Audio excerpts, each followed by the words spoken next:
من عملی، مومن کی نیت اس کے عمل سے بہتر ہے۔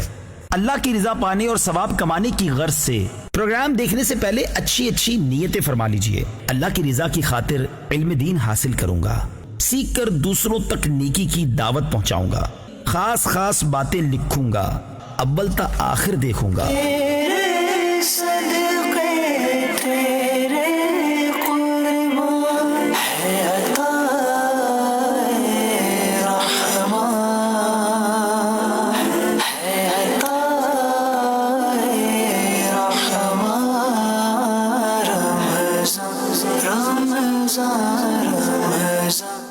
الحمدللہ رب العالمین والصلاة والسلام علی سید الانبیاء والمرسلین، اما بعد فاعوذ باللہ من الشیطان الرجیم، بسم اللہ الرحمن الرحیم۔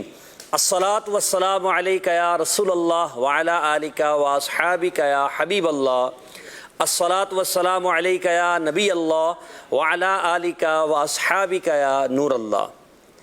مدنی چینل کے ناظرین، عطائے رحمان پروگرام میں آپ کو مرحبا کہتے ہیں۔ دوپہر 3 بجے تقریباً یہ سلسلہ یہ پروگرام شروع ہوتا ہے۔ اس پروگرام میں ہمارے ساتھ مبلغین اور اراکین شورا شامل ہوتے ہیں، مفتی صاحب بھی تشریف فرما ہوتے ہیں۔ اس پروگرام کے مختلف سیگمنٹس ہیں، کل بھی ہم نے عرض کیا تھا، آج بھی انشاءاللہ سیگمنٹس کے بارے میں عرض کروں گا، مگر پہلے درود پاک کی فضیلت کو سنتے ہیں۔ اللہ کے حبیب صلی اللہ تعالی علیہ وآلہ وسلم نے ارشاد فرمایا، قیامت کے دن میرے نزدیک زیادہ قریب وہ ہوگا جس نے دنیا میں مجھ پر زیادہ درود پاک پڑھے ہوں گے۔ صلو علی الحبیب صلی اللہ علی محمد صلی اللہ علیہ وسلم، صلاۃ و سلاما علیک یا رسول اللہ۔ ہمارا پروگرام مختلف سیگمنٹس پر مشتمل ہوتا ہے۔ آپ پروگرام میں اپنی کالز کے ذریعے شامل ہو سکتے ہیں۔ نعت خواں اسلامی بھائی سے اگر نعت کی فرمائش کرنا چاہیں تو ایک سیگمنٹ ہے محفل نعت، جس میں انشاءاللہ عزوجل آپ کی کالز کو چلایا جائے گا۔ مفتی صاحب سے اگر آپ سوال کرنا چاہتے ہیں تو مفتی صاحب انشاءاللہ 4 بجے تشریف لائیں گے، تو ان سے شرعی مسائل بھی آپ پوچھ سکتے ہیں، اس لیے بھی آپ کالز ریکارڈ کروا سکتے ہیں۔ اسی طرح موضوع کے مطابق آپ بات کر سکتے ہیں۔ آج ہمارا موضوع ہے منفی سوچ۔ اس کے مطابق اگر آپ کچھ بات کرنا چاہتے ہیں، کوئی سوال کرنا چاہتے ہیں، تو بالکل آپ کالز کیجئے، انشاءاللہ آپ کی کالز کو شامل سلسلہ کیا جائے گا۔ ہمارا ایک سیگمنٹ ہے نور قرآن، جس میں 3 آیت مع ترجمہ و تفسیر سورہ رحمان کی بیان کی جاتی ہے، تاکہ قرآن مجید فرقان حمید کی محبت ہمارے دل کے اندر مزید بڑھے۔ ایک سیگمنٹ ہمارا ہے سبق آموز حکایت، جس میں رکن شورا حاجی امین اتاری ایک حکایت اور اس سے ملنے والے مدنی پھول بیان کرتے ہیں۔ ایک سیگمنٹ ہمارا ہے نوجوانوں کے مسائل، جس میں نوجوانوں کے مسائل پر مبنی سوالات ہوتے ہیں اور اس کے جوابات دیے جاتے ہیں۔ معلومات ایک سیگمنٹ ہے، جس میں مختلف معلومات جو جنرل نالج جسے ہم کہیں، یا اس طرح وہ علمی تحقیق کہ جس کے بارے میں سننے کے بعد دلچسپی بڑھ جاتی ہے، وہ پیش کی جاتی ہے۔ اس کو بھی آپ بغور دیکھیں گے، بہت کچھ سیکھنے کو ملے گا۔ نیکیوں بھرے مناظر، جس میں آپ کی بھیجی ہوئی ویڈیوز جو آپ کے بچوں کی نیکیوں بھرے مناظر پر مبنی ہوتی ہے، وہ ہم چلاتے ہیں، اور اس سے بچوں کی تربیت کے مدنی پھول پیش کیے جاتے ہیں۔ ایک سیگمنٹ ہے آپ کا امتحان، جس میں روزانہ آپ سے ایک سوال کیا جاتا ہے، اور سوال ابھی آپ کو اسکرین پر دکھایا جائے گا۔ اس سوال کے 4 جوابات بھی نیچے لکھے ہوتے ہیں، ان میں سے کوئی ایک جواب درست ہے۔ آپ نے درست جواب ٹیکسٹ کی صورت میں ہمیں میسج کرنا ہے نمبرز پر۔ ان نمبرز پر آپ اپنا جواب میسج کریں، تو جو 12 درست جواب دینے والے پہلے ہوں گے، ان کے نام انشاءاللہ سلسلے کے آخر میں ہم پکاریں گے اور درست جواب بھی دیں گے۔ اگر آپ درست جواب دینا چاہتے ہیں تو بالکل آپ نمبر اسکرین پر دیکھیں۔ آج کا سوال کیا ہے وہ سوال چلا دیجئے۔ اچھا، سوال انشاءاللہ تھوڑی دیر کے بعد چلاتے ہیں، اور اس کے بعد انشاءاللہ پھر ہم آپ کے میسیجز کا بھی انتظار کریں گے، کالز بھی آپ کی انشاءاللہ سلسلے میں شامل کریں گے۔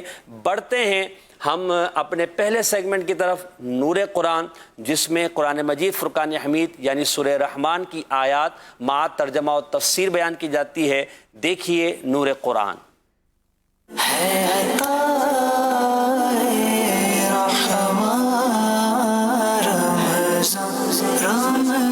الشمس والقمر بحسبان والنجم والشجر يسجدان والسماء رفعها ووضع الميزان۔ سورج اور چاند حساب سے ہیں، اور سبزے اور پیڑ سجدہ کرتے ہیں، اور آسمان کو اللہ نے بلند کیا اور ترازو رکھی۔ اس آیت مبارکہ میں اللہ تبارک و تعالی نے آسمانی نعمتوں میں دو ایسی نعمتیں بیان فرمائی ہیں جو ظاہری طور پر نظر آتی ہیں، اور وہ نعمتیں سورج اور چاند ہیں۔ ان نعمتوں کی اہمیت کا اندازہ اس بات سے لگایا جا سکتا ہے، اگر سورج نہ ہوتا تو اندھیرا کبھی ختم ہی نہ ہوتا، اور اگر چاند نہ ہوتا تو بہت ساری ظاہری نعمتیں ختم ہو کر رہ جاتی۔ اور ان کا سب سے بڑا فائدہ یہ ہے کہ سورج اور چاند معین اندازے کے ساتھ اپنے اپنے بروج اور منازل میں حرکت کرتے ہیں، کیونکہ اگر سورج حرکت کرنے کی بجائے ایک ہی جگہ کھڑا رہے تو اس سے کوئی بھی فائدہ نہیں اٹھا سکتا، اور اگر اس کی گردش لوگوں کو معلوم نہ ہو تو وہ معاملات ٹھیک طرح سے سر انجام نہیں دے سکتے۔ اور ان کا ایک فائدہ یہ ہے کہ اوقات کے حساب، سالوں اور مہینوں کا شمار انہی کی رفتار سے ہوتا ہے۔ فرمایا وَالنَّجْمُ وَالشَّجَرُ يَسْجُدَانِ، یہاں نجم سے مراد زمین سے پیدا ہونے والی وہ نباتات ہیں جو تنا نہیں رکھتی، جیسے سبزہ اور انگور کی بیل وغیرہ، اور شجر سے مراد وہ نباتات ہیں جو تنا رکھتی ہیں، جیسے گندم، جو اور درخت وغیرہ۔ اور ان کے سجدہ کرنے سے مراد یہ ہے کہ ان کے سائے سجدہ کرتے ہیں، جیسے کہ دوسری آیت میں بھی اس کا ذکر ہوتا ہے۔ اور بعض مفسرین نے فرمایا کہ سجدہ کرنے سے مراد یہ ہے کہ وہ اللہ تبارک و تعالیٰ کے حکم کے فرما بردار ہیں۔ پھر فرمایا وَالسَّمَاءَ رَفَعَهَا وَوَضَعَ الْمِيزَانَ، اور آسمان کو اللہ نے بلند کیا اور ترازو رکھی، اور تولنے میں نا انصافی نہ کرو۔ اللہ تعالیٰ نے آسمان کو محل اور رتبے کے اعتبار سے بلند پیدا فرمایا ہے۔ محل کے اعتبار سے بلندی تو ظاہر ہے کہ آسمان زمین سے اونچا ہے، جبکہ رتبے کے اعتبار سے آسمان کی بلندی یہ ہے کہ وہ فرشتوں کا مسکن ہے، یعنی رہنے کی جگہ ہے، اور یہیں سے اللہ تبارک و تعالیٰ کے احکام صادر ہوتے ہیں۔ اور ترازو رکھی، ایک قول یہ ہے کہ یہاں میزان سے مراد عدل کرنا ہے۔ اس صورت میں آیت کا معنی یہ ہے کہ اللہ تعالیٰ نے مخلوق کے درمیان تمام معاملات میں عدل کرنے کا حکم ارشاد فرمایا ہے۔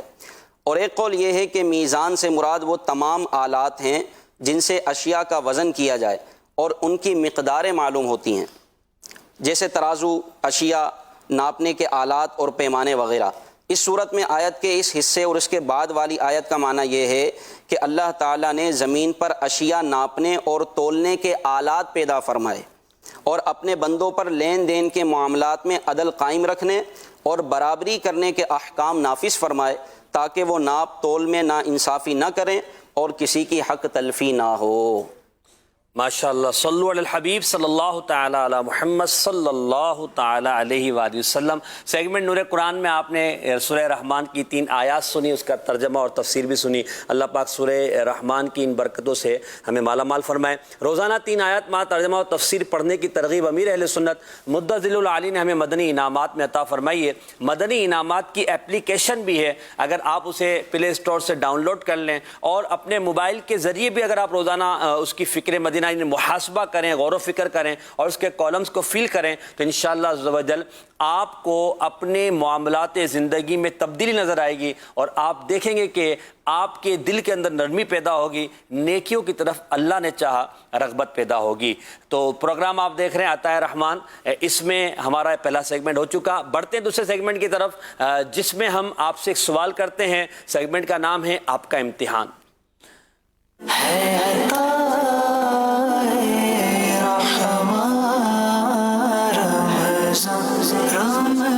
آج کا سوال، نبی پاک صلی اللہ تعالی علیہ وسلم نے کتنے جمعے ادا فرمائے؟ آپشن نمبر 1 300 جمعے، آپشن نمبر 2 400 جمعے، آپشن نمبر 3 500 جمعے، آپشن نمبر 4 600 جمعے۔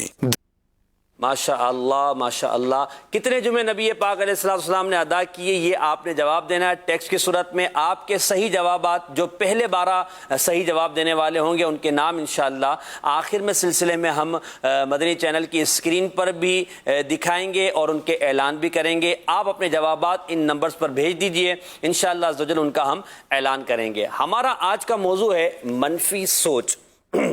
معاشرے میں اگر ہم افراد کو دیکھتے ہیں تو بعض افراد وہ ہیں جن کے ذہن پازیٹیو ہوتے ہیں، اور بعض افراد وہ ہیں جن کے ذہن نیگیٹو ہوتے ہیں. جو نیگیٹو سوچنے والے ہوتے ہیں، نیگیٹو تھنکنگ رکھنے والے ہوتے ہیں، ان کو آپ جب ان کے ساتھ بیٹھتے ہیں یا ان کی گفتگو سنتے ہیں یا ان کے میسیج کو پڑھتے ہیں یا ان کی وائس کو سنتے ہیں تو یا ان کی کوئی تحریر ہو، تو آپ کو ان کے ان تمام معاملات میں منفیت ہی نظر آئے گی، نیگیٹو انداز ہی نظر آئے گا. یہ جو منفی سوچ یہ پیدا کیوں ہوتی ہے، اس کے اسباب کیا ہیں؟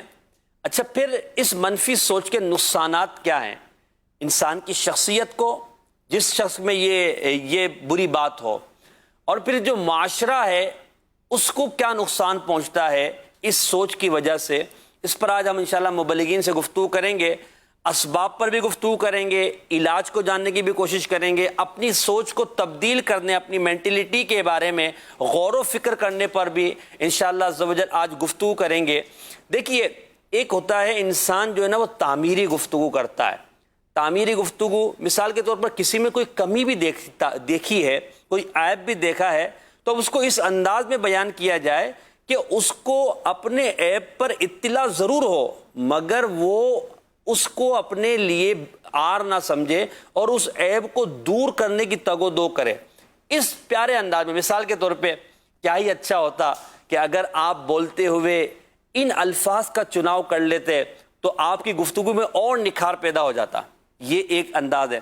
اور ایک انداز یہ ہے، یار تمہارا تو گفتگو کرنے کا انداز ہی ایسا ہے، جب بھی بولتے ہو منہ سے انگارے نکلتے ہیں. یہ بھی ایک انداز ہے. اب آپ خود سمجھ سکتے ہیں کہ یہ جو جس کے زبان سے یہ الفاظ نکلے ہیں کہ جس نے کہا ہے کہ تمہارے منہ سے تو ہمیشہ انگارے ہی نکلتے ہیں، تو یہ اس کی سوچ کی طرف انٹیگیٹ کر رہا ہے کہ اس کی اپنی سوچ بھی نیگیٹو ہے. جب بھی اس نے اس طرح کے الفاظ، انگارے تو اس کے منہ سے نکلے ہیں، چلے سامنے والے منہ کے منہ سے بھی نکلے ہوں گے، مگر یہ چاہتا تو ان انگاروں کو پھولوں کے رنگ میں پیش کر کے اس کو اچھا کرنے کی کوشش کرتا، اس کی اصلاح کرتا. یہ میں نے آپ کے سامنے ایک مثال دی ہے منفی اور مثبت سوچ کے بارے میں، نیگیٹو اور پوزیٹیو تھنکنگ کے بارے میں. تو ہمیں اس بارے میں غور کرنا چاہیے اور اپنی عادات و اطوار کو ہمیں دیکھنا ہے. آج کے سلسلے میں ہم نے یہی سوچنا ہے کہ میری اپنی سوچ کیسی ہے. دوسروں کے بارے میں سوچنے پڑے، ہاں وہ ہے نا، وہ تو بس کیا بتاؤں اس کے بارے میں، جب بھی اس کے پاس جاؤ تو اس کے پاس تو جناب پورا کے پورا بھرا ہوتا ہے وہ لوگوں سے، اور وہ اس کے بارے میں بات کرے گا تو اس کی بھی بات کرے گا، مگر کسی کے بارے میں اچھا ہی نکالتا ہی نہیں. دوسروں کے بارے میں نہ سوچے، یہ سوچ بھی اچھی نہیں ہے.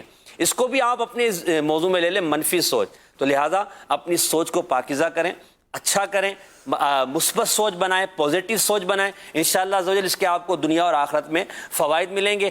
گھر بھی آپ کا امن کا گہوارہ بنے گا، آپ کی دوستیاں بھی اللہ نے چاہا برقرار رہیں گی، لوگوں کے دلوں میں آپ کی محبت بھی پیدا ہوگی. اور اگر اس کا برعکس کریں گے، نیگیٹو اگر آپ کا انداز ہوگا تو پھر لوگ آپ کے قریب نہیں آئیں گے. ہمارے مبلغین ہمارے ساتھ ہیں، غلام محی الدین بھائی ہیں، راشد علی مدنی ہمارے ساتھ ہیں، دوسرے سیٹ پر ہیں، اور اسی طرح سید ثاقب شاہ صاحب ہمارے ساتھ ہیں، وہ بھی دوسرے سیٹ پر ہیں.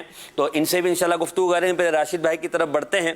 راشد بھائی، منفی سوچ کے بارے میں کچھ میں نے ابتدائی گفتگو کی ہے، تو بدگمانی کو کیا آپ منفی سوچ کا ایک سبب یا منفی سوچ کہہ سکتے ہیں؟ پھر بدگمانی اگر منفی سوچ ہے تو بدگمانی کے بارے میں قرآن مجید فرقان حمید کی آیت اور اس کی تفسیر کے تحت آپ ہمیں یہ بتائیے کہ بدگمانی کتنی بری چیز ہے، اور پھر یہ وہ چیز ہے اگر بدگمانی منفی سوچ ہے تو اس کو ہم کیسے اپنے آپ سے دور کریں؟ بسم اللہ الرحمن الرحیم. ماشاءاللہ بہت اچھا آپ کا موضوع ہے اور یہ کئی جہتوں کو شامل ہے. یعنی منفی سوچ کی اگر تعریف کی جائے، اس کے احاطے کو دیکھا جائے تو بہت ساری برائیاں اس میں داخل ہیں. انہی میں سے ایک سر فہرست جو برائی ہے جس کا قرآن مجید فرقان حمید میں بھی بیان کیا گیا، اس کی مذمت کو بیان کیا گیا، نبی پاک علیہ الصلوۃ والسلام نے بھی اپنے فرامین میں اس کی مذمت کا بیان کیا ہے، وہ ہے بدگمانی. بدگمانی بھی نیگیٹو تھنکنگ ہی کی ایک قسم ہے کہ انسان کسی کے بارے میں غلط گمان اور خیال قائم کرے. بدگمانی ہوتی کیا ہے؟ اولاً اس کو میں بیان کرنا چاہوں گا. بدگمانی ہوتی کیا ہے؟ ہر وہ خیال جو ظاہری علامت سے حاصل ہوتا ہے اسے گمان کہا جاتا ہے، ٹھیک ہے، جس کو عربی میں ظن کہتے ہیں، اور اس کی پھر ابتداً دو قسمیں بنتی ہیں، حسن ظن اور سوء ظن۔ حسن ظن کو کہا جاتا ہے اچھا گمان، اور سوء ظن کو کہا جاتا ہے بدگمانی۔ صحیح۔ بدگمانی ایسی شے ہے جو انسان کو کئی جرائم اور کئی گناہوں کی طرف لے کر جاتی ہے، اور اخروی گناہ اور رب تبارک و تعالیٰ کی پکڑ یہ تو اس گناہ کے نتیجے میں ہوتی ہی ہے، لیکن انسان دنیاوی اعتبار سے بھی ذاتی اعتبار سے بھی کہیں کا نہیں رہتا۔ انسان خواہ مخواہ مفت کی ٹینشن میں پھنس جاتا ہے اور ہر وقت متفکر رہتا ہے، لوگوں کے بارے میں غلط سوچتا ہے، یعنی ایک تو اسے کوئی فائدہ ہوگا نہیں، دوسروں کے بارے میں برا سوچ کر گناہ ہی ملنا ہے، آخرت کا نقصان ہی ہے۔ ساتھ ساتھ یہ ہے کہ انسان اپنی ذاتی ترقی کے حوالے سے بھی سوچنے سے محروم رہتا ہے اور دوسروں کے بارے میں بس تخمینے لگاتا ہے اور اپنی جو ترقی ہوتی ہے اس کو روک لیتا ہے۔ اللہ تبارک اچھا، دوسروں کی جو آپ نے فرمایا نا، دوسروں کے بارے میں بدگمانی کر رہا، اس کے بارے میں سوچ رہا، تو اپنی تعمیری جو سوچ ہے یا اپنی تعمیراتی کام ہے اس کو بھی وہ چھوڑ دیتا ہے۔ اس کی جو آپ نے بیان کی واقعی اس کی مثالیں ہمیں نظر آتی ہے۔ اب اس کے ذہن میں کوئی خالی جگہ ہی نہیں ہے، ذہن کے جس گوشے میں جائیں تو اس نے جو ہے وہ بدگمانیوں کا بنڈل پھنسائے رکھا ہے، تو وہ اپنے بارے میں سوچے گا کیسے؟ تو پھر جب نہ سوچے گا نہ آگے بڑھے گا اور اس کا دنیاوی نقصان بھی اس کے سامنے آئے گا۔ جی، اسی طرح انسان جب ترقی کرتا ہے تو ہمیشہ اکیلے ہی سفر نہیں کرتا، ترقی کا سفر ہوتا ہے کئی افراد کے ساتھ ہوتا ہے جب انسان معاشرے میں رہ رہا ہے۔ اب بندے کی نیگیٹو سوچ بن گئی ہے، ہر دوسرے بندے کے بارے میں اس کی نیگیٹو سوچ ہے، اور خواہ مخواہ کے شکوک و شبہات میں اگر وہ مبتلا ہوگا تو پھر وہ کسی کے ساتھ سروائیو نہیں کر سکے گا اور اپنی ترقی کی راہوں کو خود ہی روک دے گا، اور اس کا جو ہلکا احباب ہے، جو اہل محبت ہیں، جن کے ساتھ رہ کر اس نے زندگی گزارنی ہے، اور کئی سنتیں ہیں اور دین اور دنیا کے کئی ایسے کام ہیں جو دوسروں کے ساتھ مل کر کیے جاتے ہیں، ایسا انسان پھر تنہائی کا شکار ہو جاتا ہے۔ ایک تو یہ ہے کہ یہ دوسرے کے قریب نہیں جائے گا، اور دوسرے بھی جب اس کی اس سوچ پر اور اس کی اس بری عادت پر مطلع ہوں گے کہ یہ منفی سوچ رکھنے والا ہے، کبھی بھی کسی کے ساتھ بدگمانی رکھ سکتا ہے، تو لوگ بھی اس سے کترائیں گے۔ اللہ تبارک و تعالیٰ محفوظ فرمائے۔ اللہ تعالیٰ نے بدگمانی کی مذمت کا واضح انداز میں، واضح الفاظ میں بیان فرمایا۔ سورہ حجرات کی بڑی شاندار آیت مبارکہ ہے جس میں رب تبارک و تعالیٰ نے مومنین کو خطاب فرمایا، یا ایھا الذین آمنو، اے ایمان والو، اجتنبوا کثیرا من الظن، بہت زیادہ گمان کرنے سے بچو۔ وجہ کیا ہے؟ رب تبارک و تعالیٰ نے ارشاد فرمایا، ان بعد الظن اثم، کہ بعض گمان گناہ ہو جاتے ہیں۔ اللہ اکبر۔ اللہ تبارک و تعالیٰ سے محفوظ فرمائے، انسان سوچتا کچھ ہے۔ محسن بھائی، اس آیت مبارکہ کی تفسیر میں مفسرین نے بڑی پیاری بات بیان کی کہ انسان بعض اوقات جو کام دیکھ رہا ہے، جس چیز کا مشاہدہ کر رہا ہے، حقیقت اس کے بالکل برعکس ہوتی ہے، ریئلٹی بالکل مختلف ہوتی ہے۔ ہم کسی شخص کو دیکھ رہے ہیں اور وہ ہماری دانش کے مطابق اچھا کام نہیں کر رہا، ممکن ہے کہ وہ بھولے سے کر رہا ہو، اور بھولے سے جو کام ہوتا ہے، کئی مقامات ایسے ہیں جن میں شریعت کی طرف سے رخصت مل جاتی ہے۔ ہمیں حسن ظن قائم کرنا چاہیے کہ ہے بندہ مومن، اگر اس سے یہ کام سرزد ہو رہا ہے، ہو سکتا ہے اس کی توجہ نہ ہو، اس کو علم نہ ہو۔ اولاً یہ ہوتا ہے کہ یا تو وہ شخص بھول کر یہ کام کر رہا ہوتا ہے، یا پھر ایسا ہوتا ہے کہ دیکھنے والے کا جو نظر کا زاویہ ہوتا ہے وہی درست نہیں ہوتا، اس کا اپنا انداز ہی دیکھنے کا درست نہیں ہوتا۔ اچھا، پھر بعض اوقات یہ بھی ہوتا ہے راشد بھائی، ہم نے دیکھا ہے کہ سوچ تو لیتا ہے، سوچ لیا ٹھیک ہے، بدگمانی کی ایک گناہ تھا، اس سے توبہ کرنی چاہیے تھی، مگر اس کا اظہار جب دوسروں پر کر دیتا ہے تو اس سے کیا ہوتا ہے کہ بعض اوقات پھر بعد میں شرمندگی ہوتی ہے کہ جب اس نے جو گمان کا اظہار کیا ہے اس کے برعکس سامنے آتا ہے تو وہ پھر کہتا ہے کہ یار یہ ہوا کیا ہے، میں نے کیا کہا تھا اور کیا ہو کیا گیا۔ جی، ایک تو شرمندگی، بہت پیاری بات آپ نے ارشاد فرمائی کہ جب بدگمانی ہوئی، نیگیٹو سوچ کسی کے بارے میں آئی، تو اب اس کا نقصان کیا ہے؟ ایک تو یہ ہے کہ بعد میں شرمندگی ہوگی جب خلاف حقیقت معاملہ واضح ہوگا۔ دوسرا یہ ہے کہ اب اس نیگیٹو سوچ کا اگر اظہار اسی شخص کے سامنے کر رہا ہے تو اس کی دل آزاری ہوگی، اور یہ شرم گناہ ہے، اور اگر اس کے سامنے نہیں کرتا، کسی تھرڈ پرسن کے سامنے کرتا ہے تو اب یہ غیبت کے گناہ میں مبتلا ہوگا۔ اور جب محسن بھائی، ایک انسان کی طبیعت ہے کہ جب انسان کسی چیز کا گمان کرتا ہے نا، تو انسان کا دل پھر گمان پر صبر نہیں کرتا، بس نہیں کرتا، مزید بے چین رہتا ہے، تذبذب ہوتا ہے، مزید اس کو تحقیق اور ریسرچ کرنے کا ایک جستجو پیدا ہوتی ہے، پھر وہ لوگوں کے، مسلمانوں کے، اپنے بھائیوں کے عیبوں کی تلاش میں مبتلا ہو جاتا ہے۔ اور قرآن مجید میں آپ اسلوب دیکھیں کہ یہ جو سورہ مبارکہ، سورہ حجرات کی آیت نمبر 12 میں نے اس کا ایک جز تلاوت کیا، اس میں رب تبارک و تعالیٰ نے یہی ارشاد فرمایا، اے مسلمانوں، بہت زیادہ گمانوں سے بچو، بعض گناہ بعض گمان جو ہیں وہ گناہ ہوتے ہیں. پھر آگے ہی رب تبارک و تعالیٰ نے ارشاد فرمایا وَلَا تَجَسَّسُوا, اور لوگوں کی عیب تلاش نہ کرو, کیونکہ بدگمانی ہوگی, نیگیٹو سوچ ہوگی, لوگوں کی عیب جوئی کا ذہن بنے گا. یہ بھی مضمون بات ہے. پھر وہ عیب جو اس پر ظاہر ہوگا, اگر اس کے سامنے اظہار کرے گا تو اس کی دل آزاری ہوگی, کسی اور کے سامنے کرے گا تو پھر دل آزاری کا معاملہ ہوگا, اور کسی کے سامنے اگر ذکر نہیں بھی کرتا تو انسان خود ہی گھلتا رہتا ہے اور ذہنی اعتبار سے مریض ہو کر رہ جاتا ہے. اچھا, یہاں جو آپ نے ایک نیا پہلو بیان کیا قرآن مجید کے آیت کے تحت کہ وہ پھر دوسروں کی ٹوہ میں لگ جاتا ہے. غلام محی الدین بھائی, ہم نے یہ دیکھا ہے کہ جو اس طرح کے افراد ہوتے ہیں جو دوسروں کی ٹوہ میں لگے رہتے ہیں, کبھی جو میسیجز کو چیک کرنا, کبھی میلز کو چیک کرنا, کبھی اس کے لیپ ٹاپ کو چیک کرنا, کبھی اس کے سامان کو چیک کرنا, کبھی اس کے آنے جانے کے انداز کو. یہ جو تجسس ہے نا, پھر ایسا آدمی جو ہے نا وہ اطمینان کیسے پائے گا کہ وہ اپنے مسلمان بھائی کے بارے میں ایک بری چیز کو تلاش کر رہا ہے کہ کوئی بھی بری چیز ملے مجھے تاکہ میں اس کا چرچا کروں. اللہ ہمیں اس بدگمانی سے اور اس طرح کی منفی سوچوں سے محفوظ فرمائے. آپ یہ ارشاد فرمائے کہ جو اس طرح کی جو سوچ بن جاتی ہے, لوگوں کے بارے میں خام و خام بدگمانیاں پیدا کر لیتے ہیں, اپنے اندر جو ہے اس طرح کی جو کیفیت پاتے ہیں, اس کی مذمت میں احادیث کیا کہتی ہیں؟ جی, بسم اللہ الرحمن الرحیم. یہ بدگمانی, غلط سوچنا اور کسی کے بارے میں غلط خیال قائم کرنا, یہ اگر دیکھا جائے نا محسن بھائی, ایسا لگتا ہے کہ یہ انٹرنیشنل بیماری ہے. جو کہ کیا ہمارے گھر, کیا خاندان, کیا رشتہ دار, کیا باہر, کیا دفتر, کیا فیکٹری, کہیں نہ کہیں کسی نہ کسی طرح بدگمانی میں بندہ مبتلا ہو ہی جاتا ہے اور اس کو پتہ بھی نہیں چلتا. جس طرح غیبت کے بارے میں نا, غیبت کرتے میں بندہ نہ جانے کتنی غیبتیں کر جاتا ہے, کسی کے عیب جو ہے بلا وجہ شرعی ظاہر کر جاتا ہے, اور وہ یہ سمجھ کے کہ میں تو حقیقت بیان کر رہا ہوں, حالانکہ یہی تو غیبت ہے. تو بعض اوقات ایسا ہوتا ہے. اب مثال کے طور پر کسی کو ہم نے فون کیا, وہاں سے فون ریسیو نہیں ہوا, اب ہم بدگمانی میں مبتلا ہو گئے, یہ تو میرا فون ہی ریسیو نہیں کرتا. اچھا, شوہر کی توجہ تھوڑی بیوی کی طرف کم ہو گئی تو اب بیوی ساس پر بدگمانی کر رہی ہے کہ اماں نے ان کو پٹی پڑھا دی, انہوں نے کچھ گھول کے پلا دیا. پٹی تو ہمارے مدنی چینل پہ چل رہی ہے, دیکھیں پٹی پڑھا دی تو یہ ہو گیا وہ ہو گیا. اچھا, بیٹے کی توجہ ماں کی طرف کم ہو جائے تو اب اس کی جو بیوی ہے, جو بچوں کی امی ہے, اس کے بارے میں وہ بدگمانی, اس ساس جو ہے بدگمانی کرتی ہے کہ بہو کے اس باتوں میں ہی آ گیا. اسی طرح اگر اچھی نوکری تھی, اپنی کسی غلطی کی وجہ سے وہ اگر فارغ ہو جاتا ہے تو اب وہ جناب یا تو سیٹ پر بدگمانی ہوتی ہے یا پھر کسی کام کرنے والے, اسی ساتھ میں رہنے والے پر کہ اس نے کچھ کر دیا ہے. اچھا, اسی طرح کوئی جو ہے بزنس مین ہے یا کاروباری شخصیت ہے, اس کے کاروبار میں تھوڑا سا مسئلہ ہو گیا تو وہ اپنے ساتھی جو ساتھ کام کرنے والا ہے یا کسی کی ساتھ دکان ہے یا کاروباری معاملات میں وہ آمنے سامنے کام کر رہے ہیں تو اب وہ بدگمانی کا ایک سلسلہ چلتا رہتا ہے.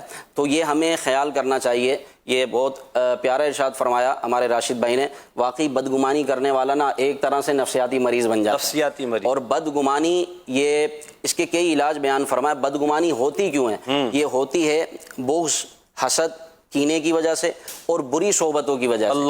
اور دیکھیں جھوٹ, یہ بدگمانی بھی ایک جھوٹ ہے. یعنی انسان اپنے طور پر ایک جھوٹا خیال اپنے دل میں جما لیتا ہے. خیال تو آتے جاتے رہتے ہیں, لیکن جو خیال, برا خیال دل میں جم جائے اور پھر اس کے مطابق عمل ہو جائے, یہ ہے بدگمانی. جو خیال دل میں جما لیا اور یقین کر لیا, اب یہ بدگمانی کے گناہ میں مبتلا ہو گیا. نبی پاک صلی اللہ تعالی علیہ وسلم نے ارشاد فرمایا کہ بدگمانی سے بچو کہ یہ بدترین جھوٹ ہے. اللہ اکبر. اور پھر ارشاد فرمایا کہ مسلمان کا خون, مال اور اس سے بدگمانی حرام ہے.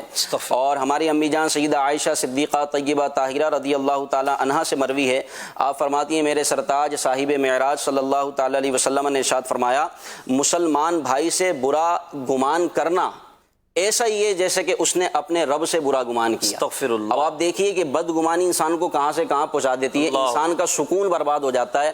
اور بدگمانی کا ایک بہت بڑا نقصان یہ ہوتا ہے کہ قطع تعلقی, رشتہ داریاں ٹوٹنا, یہاں تک کہ بندہ سب کے ساتھ ہوتے ہوئے تنہائی محسوس کر رہا ہوتا ہے, کوئی اس کی بات سننے کے لیے تیار نہیں ہوتا. منفی سوچ کی وجہ سے ایک سوچ اس نے جو اپنے اندر پیدا کی ہے, اس سے اتنی ساری برائیاں جنم لیتی ہیں. قطع تعلق کی جتنی بھی ہمارے معاشرے میں قطع تعلقیاں ہوتی ہیں, رشتہ داریاں توڑ کر بیٹھ جاتے ہیں, میں اس کا منہ نہیں دیکھوں گا, معاذ اللہ میں اس کے مرنے میں شریک نہیں ہوں گا, میں اس کے جنازے میں نہیں جاؤں گا, اس کے پیچھے بدگمانی ہوتی ہے. یعنی یہ جو دشمنیاں اور یہ قطع تعلقیاں جو شروع ہوتی ہیں نا, اس کا ایک سبب بدگمانی ہے. بدگمانی کے بعد بندہ جو ہے نا عیبوں کی تلاش کرتا ہے, پھر تجسس میں پڑتا ہے, پھر غیبتوں کا دروازہ کھلتا ہے, اور یہ ساری چیزیں جو ہے نا یہ دشمنیوں کا سبب بن جاتی ہیں. تو اللہ تعالی ہمیں بدگمانی سے بچائے. جو مسلمان ہے اس کو حکم ہے کہ وہ اپنے مسلمان بھائیوں کے بارے میں حسن ظن رکھے. اس کا فائدہ یہ ہوگا کہ اللہ تعالیٰ اس کو دلی سکون عطا فرمائے. کیا بات ہے. یعنی حسن ظن، اچھا گمان رکھنے کا حکم ہے، اور اچھے گمان سے اسی کو فائدہ ہوگا کہ اس کو دلی سکون ملے گا. نگرانی شورا نے بہت پیارا ارشاد فرمایا، ایک مدنی پھول آپ ارشاد فرما رہے تھے، فرمایا کہ ہماری کافی ٹینشنیں جو ہوتی ہیں نا، یہ ہماری جو ہے نا ہمارے خیالات کی بنا پر ہوتی ہیں، اپنی پالی ہوئی ہوتی ہیں، جن کی کوئی حقیقت نہیں ہوتی. اچھا سوچئے، پرسکون رہیے. سبحان اللہ. ایک بات نگرانی شورا اور بھی فرماتے ہیں، بدگمانی میں کوئی خیر نہیں اور حسن ظن میں کوئی شر نہیں. یہ بڑی پیاری بات ہے، اس کو ہمیں اپنے اندر اپنانا چاہیے. ثاقب بھائی بھی ہمارے ساتھ ہیں. ثاقب بھائی، منفی سوچ پر ہم بات کر رہے ہیں. منفی سوچ کا ایک سبب بدگمانی بھی ہے. منفی سوچ کے بارے میں آپ کیا ارشاد فرماتے ہیں؟ بسم اللہ الرحمن الرحیم. الحمدللہ رب العالمین والصلاة والسلام علی سید الانبیاء والمرسلین، اما بعد فاعوذ باللہ من الشیطان الرجیم. بسم اللہ الرحمن الرحیم. آج کا یہ جو سلسلہ اور اس میں موضوع بڑا مبارک موضوع ہے، بہت پیارا موضوع ہے، منفی سوچ. منفی سوچ، اس کے بارے میں ہمارا ذہن جو ہے محسن بھائی، یہ ایک مشین کی طرح ہے جس میں ہر وقت کچھ نہ کچھ خیالات بنتے رہتے ہیں. اچھا. کبھی اچھے خیالات بنتے ہیں تو کبھی برے خیالات بنتے ہیں. کبھی انسان اچھا سوچتا ہے، کبھی انسان برا سوچتا ہے. کبھی مثبت سوچے گا، کبھی منفی سوچے گا. نتیجہ کیا نکلے گا؟ اگر انسان مثبت سوچتا ہے تو اس کا نتیجہ بھی مثبت نکلتا ہے، اور اگر انسان منفی سوچتا ہے تو اس کا نتیجہ بھی منفی نکلتا ہے. اب جو افراد، جو حضرات منفی سوچ کے حامل ہوتے ہیں، جو منفی سوچتے ہیں، یہ ایک تو اپنی ذات کو، اپنی جان کو نقصان میں مبتلا کرتے ہیں، تو ان کی ذات کی وجہ سے جو دوسروں کو نقصان پہنچتا ہے، یہ بھی کسی سے ڈھکا چھپا نہیں ہے. دیکھیں، منفی سوچ کے جو ہمارے معاشرے میں اس کے اثرات ہیں، پہلے تو اگر اپنی ذات کے اوپر غور کیا جائے تو جو منفی سوچ کا حامل شخص ہوتا ہے، ایک تو یہ ہر وقت نیگیٹو سوچے گا، کبھی مثبت کی طرف آئے گا نہیں. دوسرا، اس کے اثرات کیا ہوں گے کہ یہ ذہنی مریض بن جائے گا، مایوسی کا شکار ہو جائے گا، نفرتوں کا شکار ہو جائے گا. وہ کیسے؟ دیکھیں، جس وقت یہ منفی سوچے گا کہ میں مثال کے طور پر یہ سوچتا ہے کہ ہمیشہ نیگیٹو سوچتا ہے، فلاں کے بارے میں یوں کروں گا، ایسے کروں گا. اب اس کا جو نقصان یہ ہوگا اپنے اوپر کہ میں نہیں کر سکتا، جو یہ چیز اس کو مار دی. سوچ رہا وہ نہیں ہوگا تو پھر مایوس ہو جائے گا. یہ دوسرے اپنے بارے میں یہ سوچ لینا کہ یار میں یہ کام نہیں کر سکتا. اچھا، یہ نہیں کر سکتا، یہ مایوسی کی طرف اس کو لے کر جائے گا کہ میں یہ نہیں کر سکتا. آپ دیکھیں کہ جو شخص یہ کہتا ہے نا، دو طرح کے افراد ہوتے ہیں. ایک کوئی کسی کو کام دیں اور وہ کہیں کہ آپ یہ کام کریں، تو ایک بڑے خوش اسلوبی کے ساتھ کہتا ہے بھائی یہ میں کام کر لوں گا، کچھ بھی ہو جائے میں کر لوں گا، اور وہ کام کر لیتا ہے. اور ایک آسان سا کام اگر کسی کے سامنے رکھ دیا جائے اور اسے کہے آپ یہ کام کریں، اس کے ذہن میں یہ بیٹھ چکا ہے کہ یہ میں کام نہیں کر سکتا، یہ مایوسی کا شکار ہو چکا ہے. اب یہ شخص کچھ بھی کر لے، یہ کام نہیں کر سکتا، اس منزل تک یہ نہیں پہنچ سکتا، چونکہ اس نے اپنا ذہن یہ بنا لیا ہے کہ مجھ سے یہ کام نہیں. آپ یہ کہنا چاہ رہے ہیں کہ اگر آپ کامیابی چاہتے ہیں تو اپنی سوچ کو مثبت کر لیں، پوزیٹیو ہو جائیں. پوزیٹیو ہوں گے تو آپ کامیاب ہو جائیں گے اور پھر مایوسی ختم ہو جائے گی. اور اگر آپ اس طرح نیگیٹو سوچتے رہیں گے، لوگوں کے بارے میں بدگمانیاں کرتے رہیں گے، لوگوں کے بارے میں الٹی سیدھے خیالات اپنے ذہن میں پالتے رہیں گے، تو پھر آپ مایوس بھی رہیں گے اور پریشان بھی رہیں گے. یہ ہوتا بھی ہے نا، میں شاہ صاحب کی بات کو ہی آگے بڑھاؤں گا.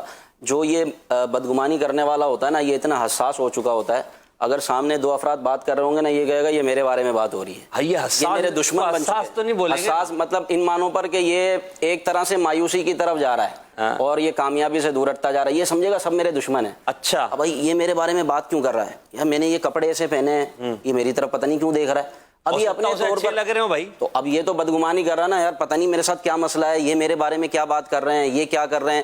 اپنے طور پر یہ سب کو گویا کہ اپنا دشمن سمجھتا ہے کہ بھائی یہ میرے سے جلتا ہے، یہ میرے سے دشمنی رکھتا ہے، یہ مجھے اچھا نہیں دیکھ سکتا، یہ مجھے جو ہے نا ترقی کرتا ہوا نہیں دیکھ سکتا.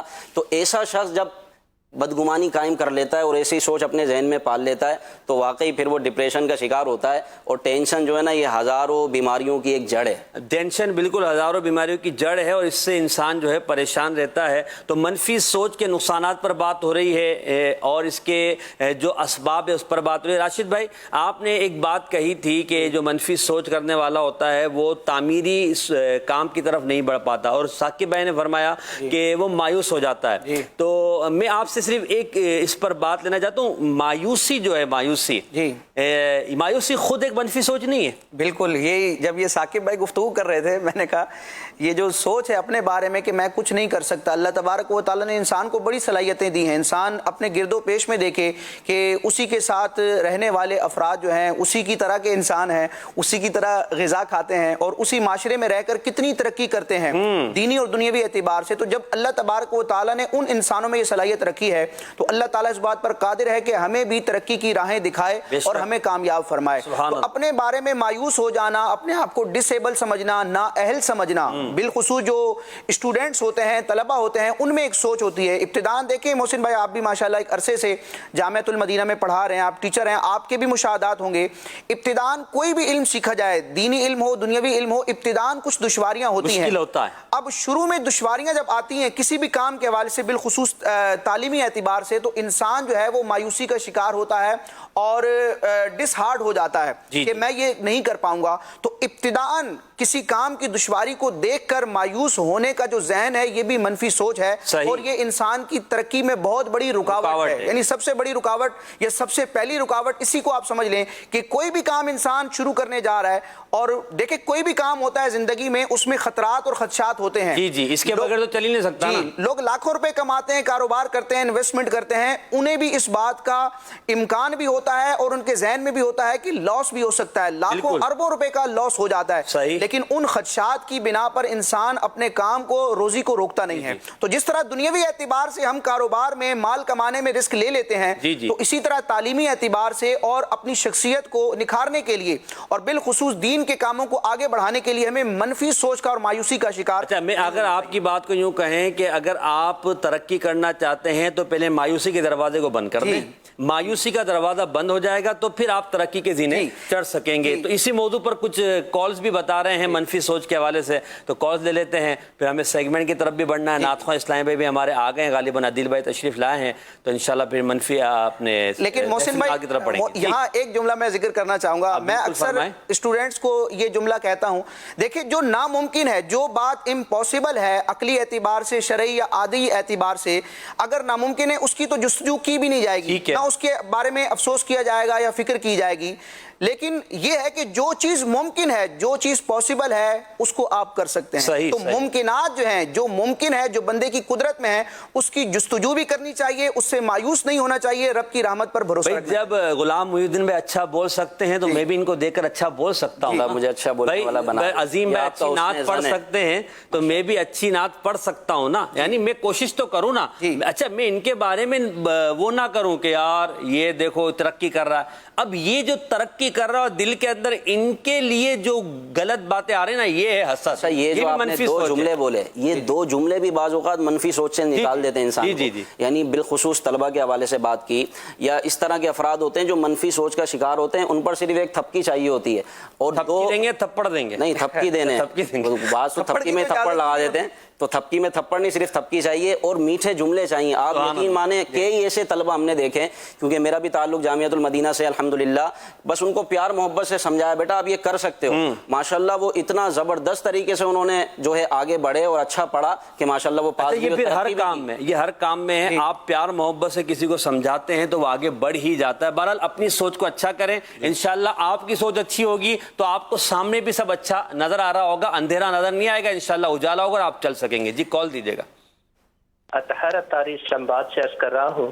مدنی چینل کا پروگرام عطائے رحمان میں آج جو موضوع لیا گیا ہے منفی سوچ, تو اس میں عرض کرنا چاہ رہا تھا کہ منفی سوچ کی وجہ سے بعض اوقات بندے کی شخصیت خود بھی ڈیمیج ہوتی ہے اور خدا نہ خواستہ وہ کہیں حسد کینے والی طرف چلا جائے تو پھر اندر اندر سے وہ کھوکھلا ہوتا جاتا ہے. تو ہمیں چاہیے کہ ہر چیز کے مختلف پہلو ہوتے ہیں, مثبت پہلو رکھیں گے تو انشاءاللہ ہماری شخصیت کو بھی فائدہ ہوگا, اور خصوصاً جو دین کا کام کرنے والے ہیں ان کو تو ہمیشہ مثبت سوچ ہی سے چلنا چاہیے. اللہ پاک ہمیں دعوت اسلامی سے ہر دم وابستہ رکھے, مدنی چینل کو شاد و باد رکھے. آمین. ماشاءاللہ بڑی پیاری گفتگو کی. اللہ پاک آپ کے بھی علم و عمل میں برکت عطا فرمائے. مزید میرا نام محمد رضا اتاری ہے. مجھے آپ کا سلسلہ عطائے رحمت بہت اچھا لگتا ہے. جزاک اللہ, آپ نے حوصلہ افزائی کی. اللہ آپ کو برکت عطا فرمائے, آپ کو اللہ تعالیٰ عالم با عمل بنائے, آپ کے گھر والوں کو برکت عطا فرمائے. اور کال ہیں تو دے دیجئے, نہیں تو ہم سیگمنٹ کی طرف بڑھتے ہیں. جی دیجیے گا کال. میرا نام محمد سبحان اختاری ہے. ماشاء اللہ کیا بات ہے آپ کے سلسلے کی, کیا سلسلہ لے کر آئے ہیں آپ. اللہ آپ تمام کو نظر بس سے بچائے. آمین. اللہ تعالیٰ آپ کو بھی نظر بس سے بچائے. آپ نے ہماری حوصلہ افزائی کرتے ہیں. لازمی سی بات ہے جو ہم سامنے بیٹھے ہیں گفتگو کر رہے ہیں, اس سے ان کے پیچھے بھی بہت سارے لوگ ہیں, پورا ایک کام ہوتا ہے, پوری ٹیم ہے جو ہمارے نظر نہیں آ رہے مگر انہوں نے پورا ورک کیا ہوتا ہے, اس کے بعد ایک سلسلہ ہوتا ہے. اللہ تعالیٰ ہمارے ان تمام کوشش کرنے والوں کو برکت عطا فرمائے. آپ کی نظروں کا کمال ہے کہ جو آپ ہماری ان خوبیوں کو بیان کر رہے ہیں, اللہ پاک ہمیں آپ لوگوں کے حسن زن سے اچھا بنا دیں. بڑھتے ہیں سیگمنٹ محفل نعت کی طرف, جس میں انشاءاللہ نعت شریف بھی سنیں گے, آپ کی کالز بھی لیں گے.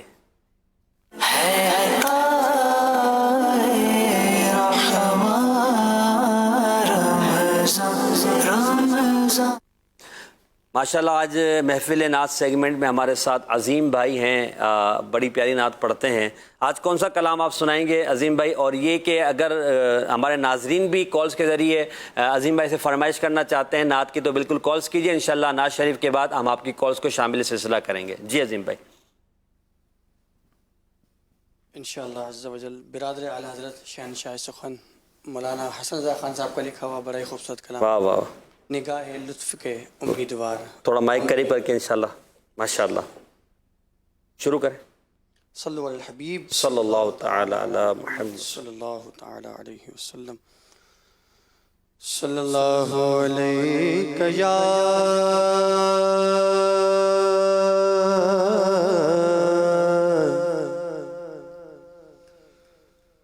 یا رسول اللہ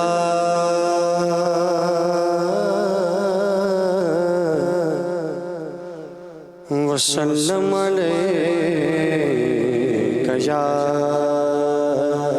حبیب اللہ.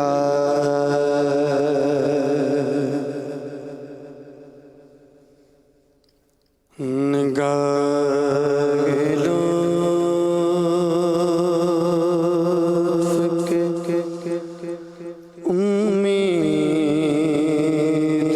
امیدوار ہم بھی ہیں.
مل جائے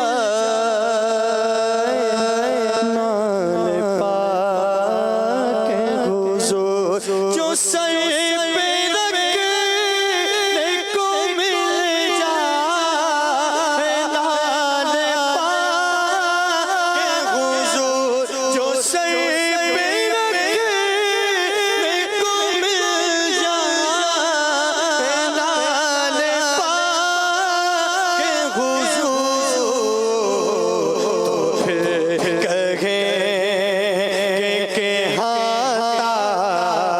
تاجدار ہم بھی ہیں تو پھر کہیں کہ ہاں تاجدار ہم بھی ہیں اور یہ شاہ والا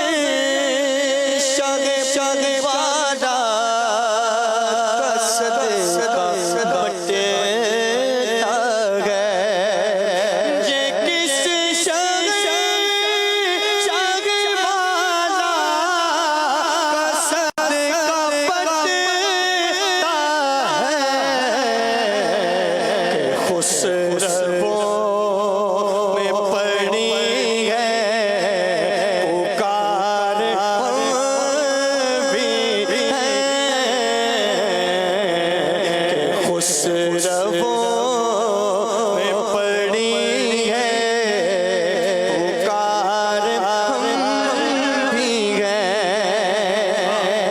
اور حسن ہے جن کی سخاوت کی دھوم عالم میں حسن جن کی سخاوت کی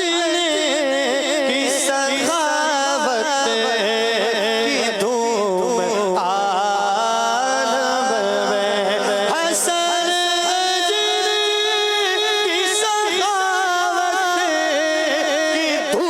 دھوم عالم میں تم بھی ہو ایک ریزہ خار ہم بھی ہیں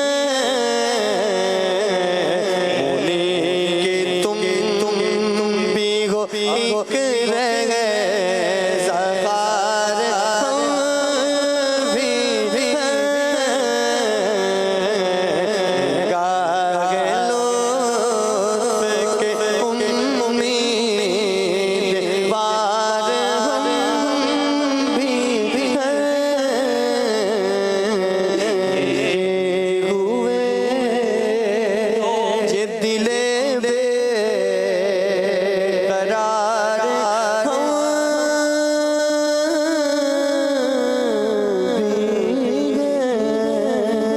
یعقوب کہا کہ خسرووں میں یہ ہے پکار ہم بھی ہیں. بادشاہ پکار رہے ہیں کہ آقا آپ کے فقیروں میں ہمارا نام بھی شامل ہے، ہم بھی آپ سے بھیک کے طلبگار ہیں، کیونکہ یہ وہ بادشاہ ہے. واہ کیا جود و کرم ہے شہ بطحا تیرا، نہیں سنتا ہی نہیں مانگنے والا تیرا. آپ کی کچھ کالز لیتے ہیں اور پھر عظیم بھائی سے مزید اشعار جو آپ کی فرمائشیں ہوں گی انشاءاللہ ان کو پورا کرنے کی کوشش کریں گے. جی کال دیجیے گا.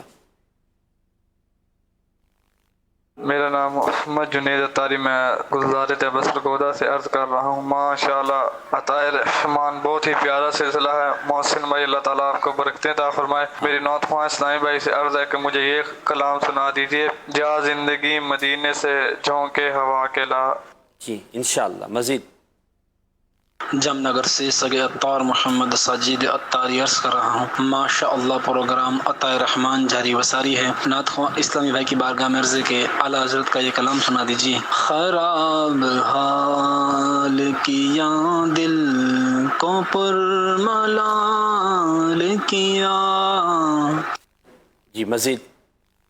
احمد رضا عطاری سورج میانی ملتان سے بات کر رہا ہوں. ماشاءاللہ عطائے رحمان خوبصورت سلسلہ جاری و ساری ہے. میری نعت خواہ اسلام بھائی سے گزارش ہے مجھے یہ نعت سنا دیں. ذرے جھڑ کر تیری بیزاروں کے تاج سر بنتے ہیں سیاروں کے. ماشاءاللہ ماشاءاللہ جزاک اللہ خیر. اللہ آپ کو سب کو برکت عطا فرمائے. عظیم بھائی دو اشعار اگر آپ فرمائشوں کے پورے کر دیں. صلو علی الحبیب صلی اللہ تعالی علی محمد صلی اللہ علیہ وسلم. خراب حال کیا دل کو پرملال کیا. خراب حال کیا دل کو پرملال کیا. تمہارے کو جیسے رخصت کیا نہال کیا. تمہارے کو جیسے رخصت کیا نہال کیا. یہ رائے کیا تھی وہاں سے پلٹنے کی اے ناز. یہ رائے کیا تھی وہاں سے پلٹنے کی اے ناز. ستم گرلتی چھری سے ہمیں ہلاک کیا. ستم گرلتی چھری سے ہمیں ہلاک کیا. اور نہ روئے گل ابھی دیکھا نہ بوئے گل سونگی. نہ روئے گل ابھی دیکھا نہ بوئے گل سونگی. خزان لا کے قفس میں شکست بال کیا. خزان لا کے قفس میں شکست بال کیا. خراب حال کیا دل کو پرملال کیا. ذرے جھڑ جھڑ تیری بیزاروں کے ذرے جھڑ کر تیری بیزاروں کے. ذرے جھڑ کر تیری بیزاروں کے تاج سر بنتے ہیں سیاروں کے. ذرے جھڑ کر تیری بیزاروں کے ہم سے چوروں پہ جو فرمائے کرم. ہم سے چوروں پہ جو فرمائے کرم. ہم سے چوروں پہ جو فرمائے کرم. ہم سے چوروں پہ جو فرمائے کرم. خلعت زر بڑے پشتاروں کے. خلعت زر بڑے پشتاروں کے. زر جھڑ کر تیری بیزاروں کے.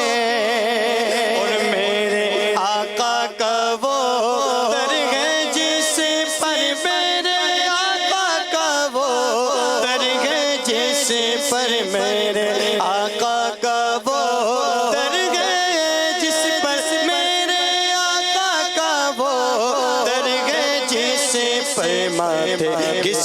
جاتے ہیں سرداروں کے باتیں گھس جاتے ہیں سرداروں کے سر جھڑ کر تیری بیزاروں کے اور کیسے آقا کا بندہ ہوں رضا کیسے آقا کا بندہ ہوں رضا کیسے آقا کا بندہ ہوں رضا کیسے آقا کا بندہ ہوں رضا بول بالے میری سرکاروں کے بول بالے میری سرکاروں کے سر جھڑ کر تیری بیزاروں کے تاج سر بنتے ہیں سیاروں کے سر جھڑ کر تیری بیزاروں کے جزاک اللہ عظیم بھائی، اللہ تعالیٰ آپ کو برکت عطا فرمائے، دنیا اور آخرت میں اپنی رضا عطا فرمائے، مزید ترقی و عروج عطا فرمائے، امیر اہل سنت غلامی دعوت اسلامی پہ آپ کو اور مجھے استقامت عطا فرمائے۔ مدنی چینل کے ناظرین، سیگمنٹ محفل نعت میں آپ نے شرکت کی، یقیناً عشق رسول صلی اللہ علیہ وسلم کے بڑھنے کا ذریعہ ہوگا۔ ہمارے ساتھ انشاءاللہ کچھ دیر میں مفتی صاحب بھی ہوں گے، اراکین شورا بھی ہوں گے، دیگر مبلغین ہوں گے، انشاءاللہ ان سے بھی گفتگو کریں گے۔ موضوع آج ہمارا ہے منفی سوچ، اس پر ہم بات کر رہے تھے اور ہمارے مبلغین نے بہت ساری باتیں کی ہیں کہ جس سے ہمیں سمجھنے کا موقع ملا ہوگا کہ ہماری سوچ کس طرف جا رہی ہے اور ہمیں اپنی سوچ کو کیسے کنٹرول کرنا چاہیے۔ منفی سوچ کو اپنے اندر سے ختم کریں، اپنے اندر پازیٹیوٹی لے کر آئیں، اپنے اندر مثبت خیالات لے کر آئیں تاکہ آپ کی زندگی اچھی ہو سکے۔ ہمارے مبلغین ہمارے ساتھ ہیں، ثاقب بھائی گفتگو کر رہے تھے منفی سوچ کے اثرات پر، تو راشد بھائی اگر آپ سے میں یہ پوچھنا چاہوں گا کہ منفی سوچ پر ہم بات کر رہے ہیں تو ایک ذاتی طور پر اگر ہم دیکھیں کہ انسان کی شخصیت پر کچھ باتیں آپ نے کہی ہے کہ منفی سوچ کے کچھ اثرات پڑتے ہیں، مزید اگر آپ دو چار باتیں ایسی بتائیں کہ جس سے اس طرح کی نیگیٹو سوچ رکھنے والوں کا ذہن بنے کہ ہم نے اپنی ذات کو، اپنی شخصیت کو نکھارنا ہے، کیا کہتے ہیں آپ؟ نیگیٹو سوچ کو ختم کرنا اور پازیٹیو وے پر اپنے سارے معاملات کو رکھنا، یہ انسان کی ترقی کا بہت بڑا پیش خیمہ ہے۔ نیگیٹو سوچ جب ہوتی ہے تو انسان جس شعبے میں بھی ہو، انسان کا جس طرح کا بھی تعلق ہو، اس تعلق میں بگاڑ اور خرابیاں پیدا ہوتی ہیں۔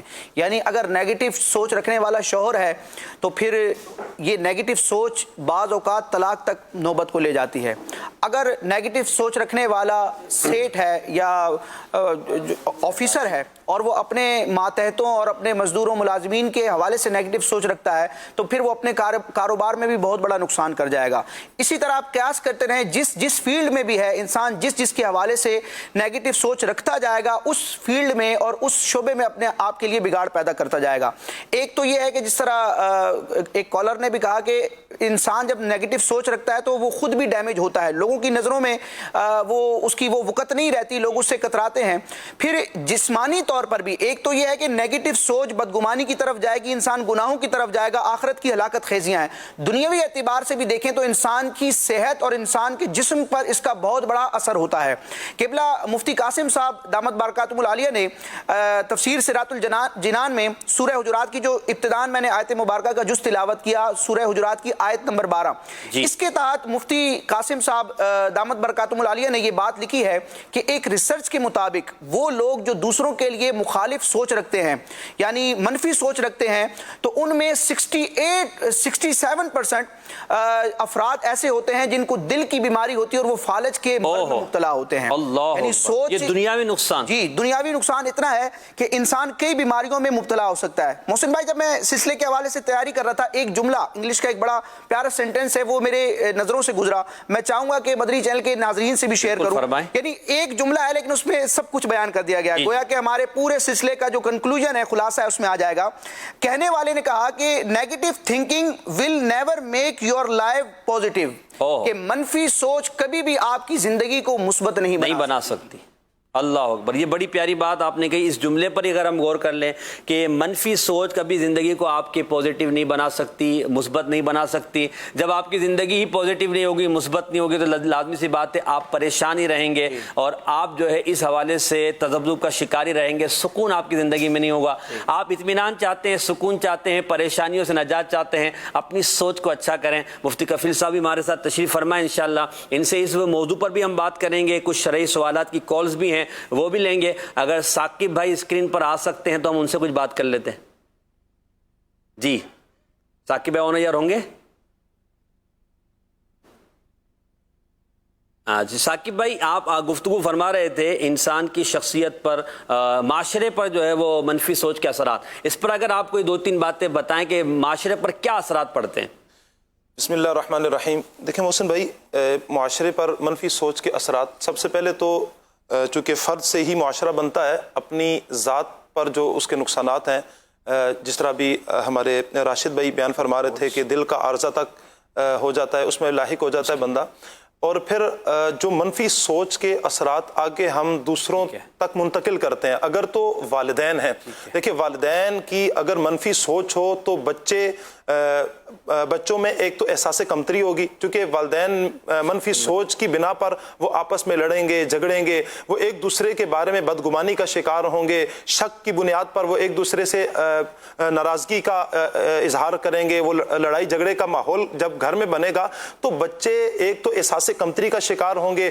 ان بچوں میں ایک تو نفرت آ جائے گی، چڑچڑاپن آ جائے گا، ضد آ جائے گی. مطلب یہ ہے کہ ہم ایک طرح سے اپنے بچوں کی پرورش جو ہم کر رہے ہیں تو کس انداز سے کر رہے ہیں کہ ہمارے بچوں میں ہم ان کے ذہنوں میں کیا ڈیولپ کر رہے ہیں، ان کے ذہنوں میں کیا منتقل کر رہے ہیں کہ ہمارے اس عمل سے، ہماری اس منفی سوچ سے ہمارے بچوں میں کیا منتقل ہو رہا ہے. جب یہ پروان چڑھیں گے تو ان میں کتنا بگاڑ پیدا ہوگا. چونکہ انہی بچوں سے ہمارا پورا معاشرہ پھر منسلک ہوگا. پھر انہوں نے بڑا ہونا ہے، انہوں نے جوان ہونا ہے، کل انہوں نے پریکٹیکل لائف میں جب آنا ہے تو ان کی زندگی کس قدر خراب ہوگی. صحیح. اس لیے ایز اے والدین ہونے کی حیثیت سے سوچنا چاہیے کہ ہم کس طرح اپنے بچوں کی تربیت کر رہے ہیں. یعنی آپ یہ کہنا چاہ رہے ہیں کہ جو منفی سوچ ہے اس کا جب آپ کی گھر میں اظہار ہوتا ہے تو آپ کے بچوں پر اس کا اثر غلط پڑتا ہے، اور جب بچوں پر غلط اثر پڑے گا تو مدنی چینل کے ناظرین آپ غور کر سکتے ہیں کہ وہی بچے جب بڑے ہوں گے تو دوسروں کے اندر بھی، یعنی ان کا جو دوسروں کے ساتھ انداز ہوگا،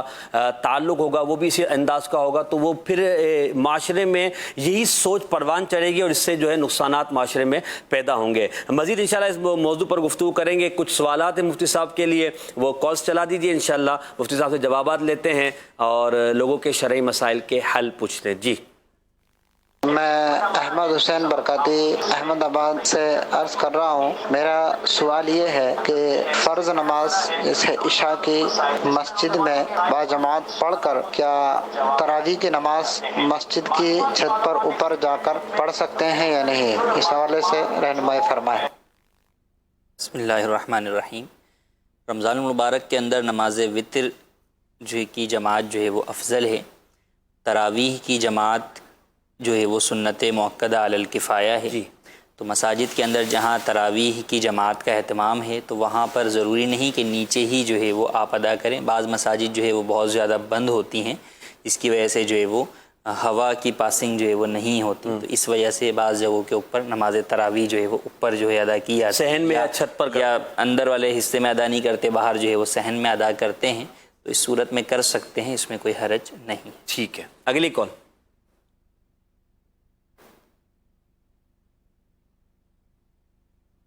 آواز نہیں آ رہی کال کی.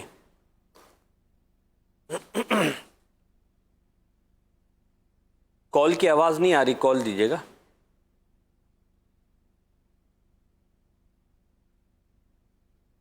محسن بھائی ماشاءاللہ آپ کا سلسلہ عطائے رحمان بہت پیارا جا رہا ہے. مفتی صاحب کی بارگاہ میں عرض ہے کہ اگر کوئی آدمی منت مانتا ہے کسی دربار پر کہ میں وہاں دیگ پکاؤں گا تو وہ کسی وجہ سے نہیں دے پاتا، اس دیگ کی رقم کسی مدرسے میں یا کسی مسجد میں یا اس رقم کا کہیں مطلب کسی اور جگہ دے سکتا ہے یا صرف مطلب دیگ ہی وہاں پکائے گا؟ جی منت کی دیکھیں 2 قسمیں ہوتی ہیں. ایک منت شرعی کہلاتی ہے جس کا پورا کرنا لازم ہوتا ہے، اور ایک منت عرفی ہوتی ہے. ہمارے ہاں بسا اوقات کئی چیزوں کے اندر عرفی طور پر منت مانی جاتی ہے وہ منت اگر جائز کام کی ہے تو اس کو پورا کرنے میں حرج نہیں ہے بلکہ کرنا چاہیے، جبکہ وہ نیک کام ہے جیسے غریبوں کو کھانا کھلانا۔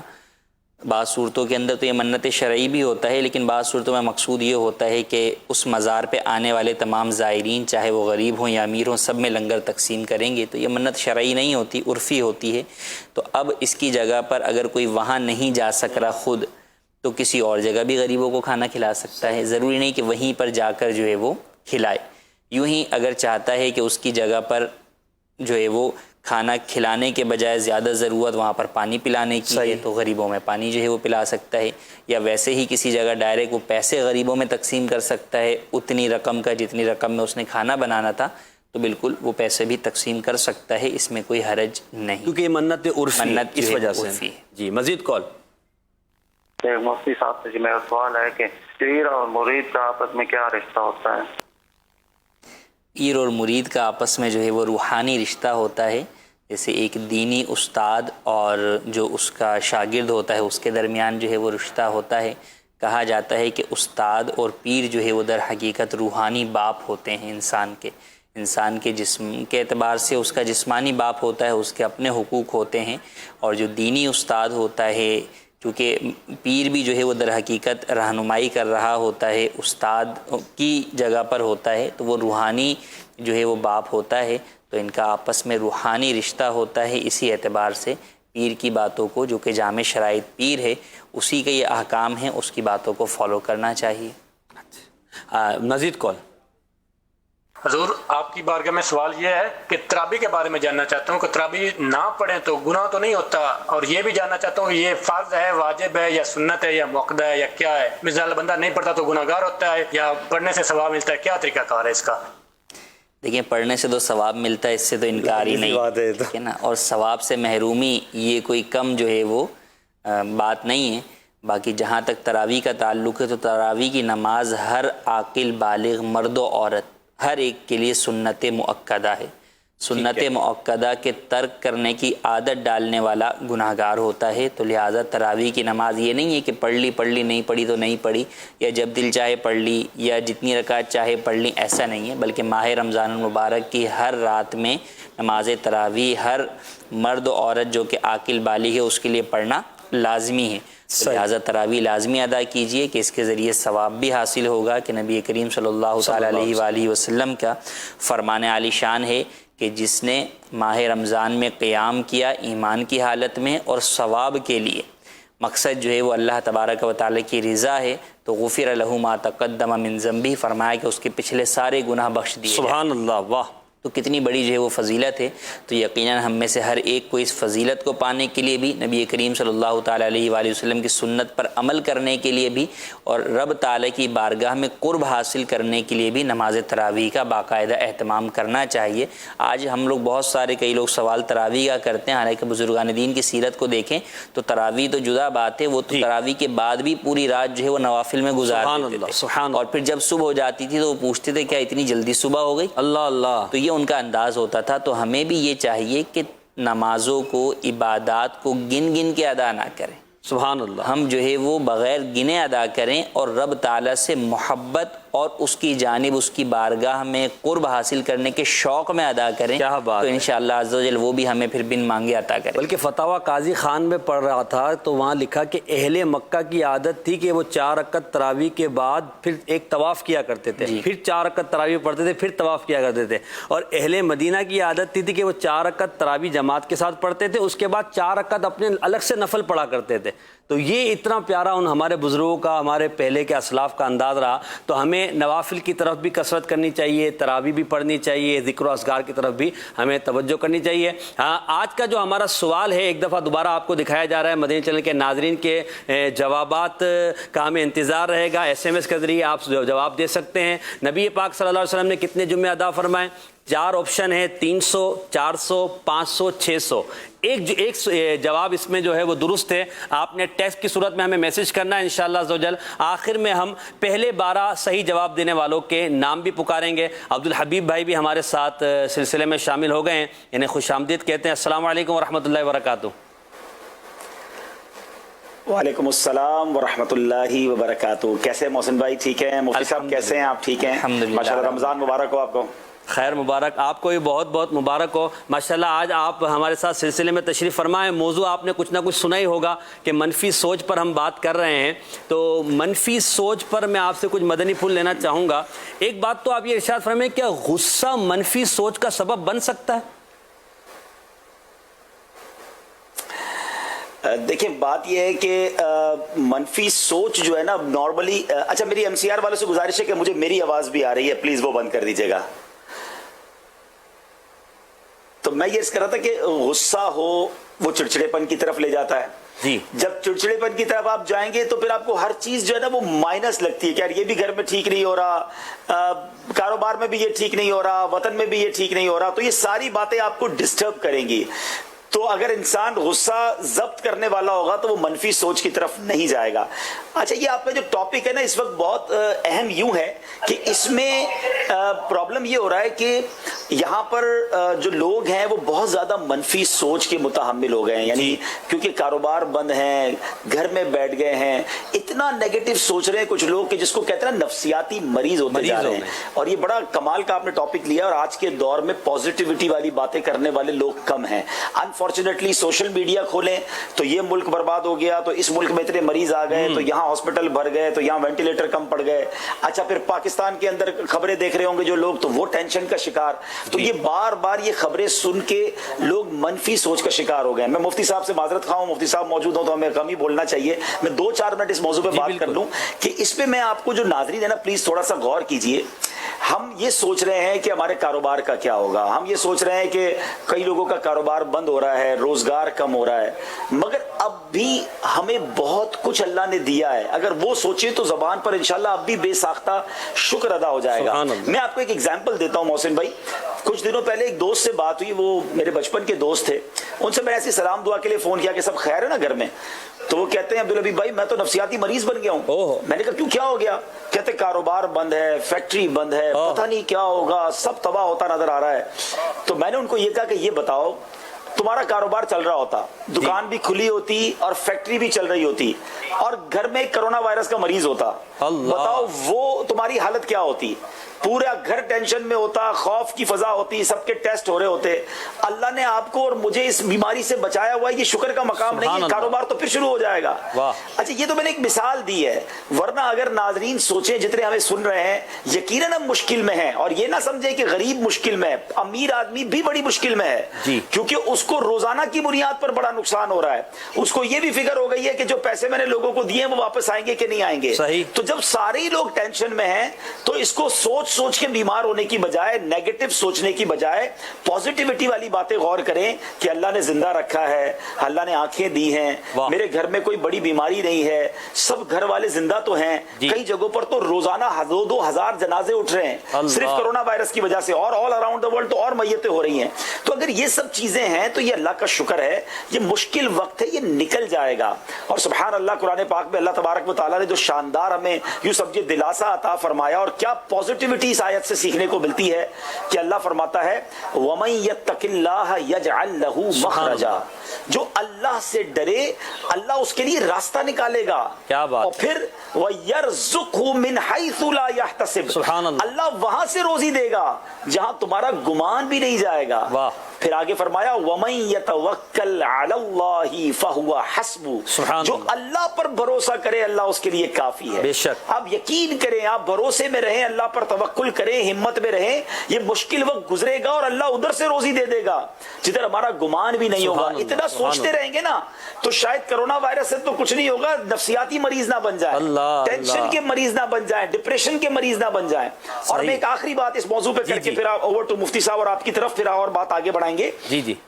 کہ مجھے بہت سارے وہ لوگ سن رہے ہیں جو گھر میں بڑے ہیں، بڑے بھائی ہیں، والد ہیں، اچھا انہوں نے پتہ کیا کردار ادا کرنا ہے، انہوں نے خود بھی ہمت میں رہنا ہے اور اپنی فیملی کو بھی ہمت میں رکھنا ہے۔ اب ہو کیا رہا ہے، جو گھر کا بڑا ہے نا وہ اپنے بچوں کے ساتھ بیٹھ کے کہہ رہا ہے اوہو سب برباد ہو گیا، میں تو ختم ہو گیا، میرا کاروبار روز خراب ہو رہا ہے، میری نوکری جا رہی ہے، میرے روزگار کا کیا ہوگا۔ مجھے یہ بتائیے آپ کی ان باتوں سے آپ کے بچے کیا روزگار ڈھونڈ کے لے آئیں گے؟ آپ کی ان باتوں سے آپ کی پوری فیملی ڈپریشن کا شکار ہو رہی ہے۔ اور اگر بوڑھے ماں باپ گھر میں ہیں اور آپ ماں باپ کے سامنے یہ باتیں کر رہے ہیں کہ میں تباہ ہو رہا ہوں، میں برباد برباد ہو رہا ہوں, کام ختم ہو رہا ہے. دیکھیں ماں باپ کا بچوں میں بڑا دل ہوتا ہے, جب وہ دیکھتے ہیں میرا بیٹا پریشان ہے, ماں باپ اس عمر میں اور ڈپریشن میں چلے جائیں گے. تو لیڈ فرام دا فرنٹ کا کردار ادا کریں, اپنے بچوں کو سکھائیں کہ کوئی بات نہیں مشکل میں ہے, کوئی بات نہیں کاروبار ڈاؤن ہے, کوئی بات نہیں دکان بند ہے, کوئی بات نہیں روزگار تھوڑا ہے, میرا رب بڑا کریم ہے, وہ غیب سے مدد کرے گا. بیٹا تھوڑے دنوں کی بات ہے, گھبراؤ نہیں, میں ہوں. اس سے کیا ہوگا, آپ کی پوری فیملی انشاءاللہ وہ موٹیویٹڈ رہے گی. آج ڈاکٹرز بھی بتا رہے ہیں کہ منفی سوچ, نیگیٹو سوچ آپ کا امیون سسٹم ڈاؤن کر دیتی ہے. قوت مدافعت جو ہے نا وہ کم ہو جاتی ہے اس شخص کی جو نیگیٹو سوچتا رہتا ہے, اور جو حوصلے میں رہتا ہے, جو ہمت میں رہتا ہے, اس کا امیون سسٹم, اس کا قوت مدافعت جو ہے وہ بھی مضبوط رہتی ہے. پلیز میرے میٹھے اسلامی بھائیوں, مدنی چینل کے ناظرین, منفی سوچ نہ اپنائیں, پازیٹیوٹی بہت ساری ہے. ہم زندہ ہیں, یہی بڑی مہربانی ہے رب کی. سانسیں لے رہے ہیں, یہ مہربانی ہے. ہماری آنکھیں ہیں, کان ہیں, ہاتھ ہیں, پیر ہیں. جاؤ نا اندھے کو, لنگڑے کو اور بغیر ہاتھ والے کو دیکھیں وہ کیسے زندگی گزار رہا ہے. تو ہر حال میں اللہ کا شکر ادا کریں. اور قرآن میں رب نے خود وعدہ فرمایا نا, لَإِن شَكَرْتُمْ لَأَزِيدَنَّكُمْ, تم میرا شکر ادا کرو میں تمہیں اور عطا کروں گا. تو شکر ادا کریں, وہ غیب کے خزانوں سے عطا فرمائے. ماشاءاللہ ماشاءاللہ, بڑی پیاری بات آپ نے کہی. اور اس وقت میں اس طرح کی سوچ کو پیدا کرنا بہت ضروری ہے. امیر اہل سنت کا وہ جملہ مجھے یاد آ رہا ہے. حاجی علی بھی ہمارے ساتھ سیٹ پر ہی سامنے دوسرے سیٹ پر تشریف فرما ہے. حاجی علی, امیر سنت فرق سے جب کبھی پوچھا جاتا ہے کہ آپ کے کیا حال ہیں, تو آپ فرماتے ہیں الحمدللہ رب العالمین علی کل حال, دامن مصطفیٰ میرے ہاتھوں میں ہے. تو یہ کتنا پیارا جملہ ہے اور یہ کیسی پوزیٹیو سوچ ہے. آپ کیا فرماتے ہیں اس سوچ کے بارے میں؟ دیکھیں ابھی عبدالحبیب بھائی نے بھی ماشاءاللہ بہت ڈیٹیل سے بتایا ہے یہ. اور امیر اہل سنت دامت برکاتہم عالیہ تو شروع سے ہی دیکھ رہے ہیں جب سے مدنی ماحول میں آئے ہیں, اور ہم سے پرانے بھی اسلامی بھائی ہیں, یعنی فرسٹ ڈے سے لے کر اور آج تک. اب تو خیر کورونا اور یہ سب ایک ٹینشن کی پھیلا ہے دنیا بھر میں. امیر علیہ سنت دامت برکاتہم عالیہ نے ہمیشہ پازیٹیو سوچ رکھی ہے اور حوصلہ دیا ہے. صحیح. آج بھی دیکھیں اس ایج میں اللہ ان کو سلامت رکھے, عافیت کے ساتھ درازی عمر بالخیر عطا فرمائے.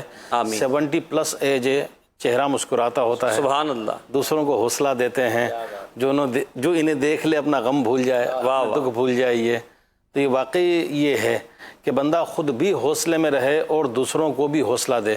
اور وہ کبھی دوسروں کو حوصلہ دے ہی نہیں سکتا جو اندر سے ٹوٹا ہوا ہو. نیگیٹو مینٹلٹی والا کبھی کسی کو پازیٹیو مینٹلٹی دے ہی نہیں سکتا, کیونکہ وہ اندر سے خود ٹوٹا پھوٹا ہے, بالکل کریش ہوا ہے. تو وہ کسی کا حوصلہ کیا بڑھائے گا. جیسے کہتے ہیں نا کہ کوئی ٹیم اگر کھیلنے کے لیے میدان میں اترے اور ذہن ہی اس کا یہ ہو کہ میں ہار جاؤں گا, کیا جیتے گا یہ. صحیح. تو ہمیں ہمت بھی رکھنی ہے, پازیٹیو مائنڈ بھی رکھنا ہے. اور ایک تو منفی سوچ وہ ہوتی ہے کہ جو ایک ذات کے لیے آتی ہے. جی. ایک منفی سوچ وہ ہوتی ہے جو دوسروں کے لیے آتی ہے. ٹھیک. تو اپنے آپ کو بھی منفی سوچ سے بچانا ہے, کیونکہ اپنی ذات پر بھی نہیں میں یہ نہیں کر سکتا, نہیں مجھ سے یہ نہیں ہو سکتا, نہیں بہت مشکل ہے, نہیں میں نہیں کر سکتا.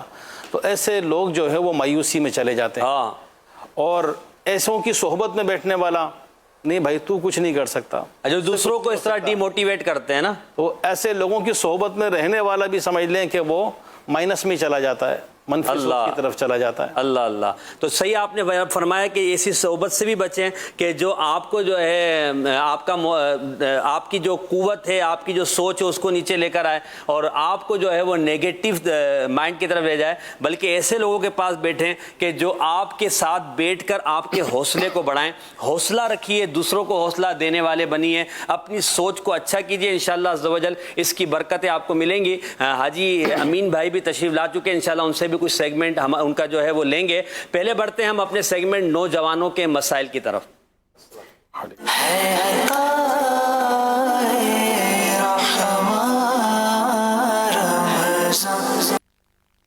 نوجوانوں کے مسائل میں ہم روزانہ ایک سوال چلاتے ہیں, ویڈیو سوال, جس پر ہم پھر گفتگو کرتے ہیں. تو بڑھتے ہیں ہم سوال کی طرف, اس کے بعد انشاءاللہ مفتی صاحب اس پر گفتگو کریں گے. اور عبدالحبیب بھائی اگر ہمارے ساتھ ہیں تو عبدالحبیب بھائی بھی سوال کو اگر دیکھ لیں گے تو انشاءاللہ ان سے بھی ہم جواب لیں گے. حاجی علی بھی ہمارے ساتھ ہیں, حاجی امین بھی ہیں, اس پر مدنی پھول دیں گے. جی سوال چلائیے گا. میرا سوال یہ ہے کہ آج کل کے کالج اور یونیورسٹی کے لائف میں نا بڑا پرابلم ہوتا ہے. جیسا کہ مین پرابلم یہ ہوتا ہے کہ لڑکیوں سے نگاہ بچانا بڑا مشکل ہو جاتا ہے. اگر ہم نگاہ بچائیں بھی تو دوسرے لوگ مذاق اڑا رہے ہوتے ہیں. اس پر ہمیں پھر کیا کرنا چاہیے؟ پرابلم ہے بد نگاہی سے اپنے آپ کو کیسے بچائیں. یہ تو انہوں نے ایک مقام کا کہا، ویسے بھی بد نگاہی سے بچنے کے لیے کیا کریں؟ دیکھیں، اولاً تو جیسے کالج کی بات کی تو اگر کو ایجوکیشن کالج کی بات کریں تو اس کے اندر تو اسلامی اعتبار سے تعلیم حاصل کرنے کی ہی اجازت نہیں ہے.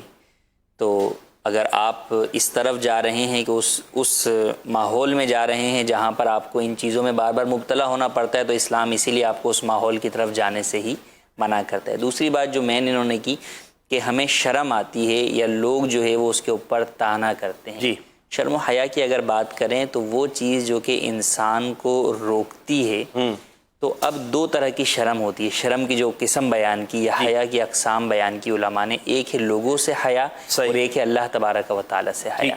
تو فرمایا کہ جس چیز میں اللہ تبارک و تعالیٰ سے حیا کرنی چاہیے اس معاملے میں بندے کو لوگوں سے حیا نہیں چاہیے. تو اب ایک یہ ہے کہ آج ہم اس بدنگاہی کی طرف جو ہے وہ نگاہ اٹھانے کے لیے جو ہے وہ ہم شرمندگی محسوس کر رہے ہیں، یا دوسرے لوگ ہمیں جو ہے وہ اس چیز کی طرف نگاہ جھکانے میں شرمندگی محسوس کر رہے ہیں اور دوسروں کے کہنے پہ اس طرف اٹھا رہے ہیں نگاہ. تو یہ سوچ لیں کہ کل قیامت میں کیا یہی نگاہیں اٹھا کر رب کو جواب دے سکیں؟ اللہ اکبر، اللہ اکبر. یقیناً ہرگز جو ہے وہ نہیں دے سکیں گے. تو انسان کو چاہیے کہ جب بھی، ویسے بھی دنیا کے اندر بھی، جب بھی آپ کسی دو سچویشن میں مبتلا ہوتے ہیں تو آپ یہ دیکھتے ہیں کہ کس کو اختیار کرنا چاہیے، کون سی میرے لیے بینیفٹ ہے یا کس کا نقصان جو ہے وہ زیادہ ہوگا. تو یہی معاملہ ہمیں دنیا اور آخرت کے ہر معاملے میں اختیار کرنا چاہیے، اور یقیناً آخرت کا معاملہ ہمیشہ دنیا کے اوپر ہی غالب رہے گا. اور ساتھ ہی ساتھ جب انسان اپنا تھوڑا سا جو ہے وہ آگے کے بارے میں گمان کرے کہ اپنے آپ کو محسوس کرے کہ میں قیامت میں ہوں اور اگر مجھ سے اس سوال کے بارے میں پوچھ لیا گیا تو میں اللہ تبارک و تعالیٰ کی بارگاہ میں کیا نگاہیں اٹھا کر جواب دے سکوں گا؟ کیا رب تعالیٰ کو میں اس کی جسٹیفیکیشن جو ہے وہ دے سکوں گا، جواز بیان کر سکوں گا؟ یقیناً نہیں کر سکوں گا. تو لہٰذا اس چیز سے جو ہے وہ ہمیں ہمیشہ بچنا چاہیے جو ہمیں اللہ تبارک و تعالیٰ کی بارگاہ کے اندر شرمندہ کرے. فکر آخرت پیدا کریں، انشاءاللہ اس سے نگاہیں جھکانے کا ذہن بنائے. اگر عبدالحبیب بھائی ہمارے ساتھ ہیں تو عبدالحبیب بھائی بھی اس پہ کچھ مدنی پھول دے دیں.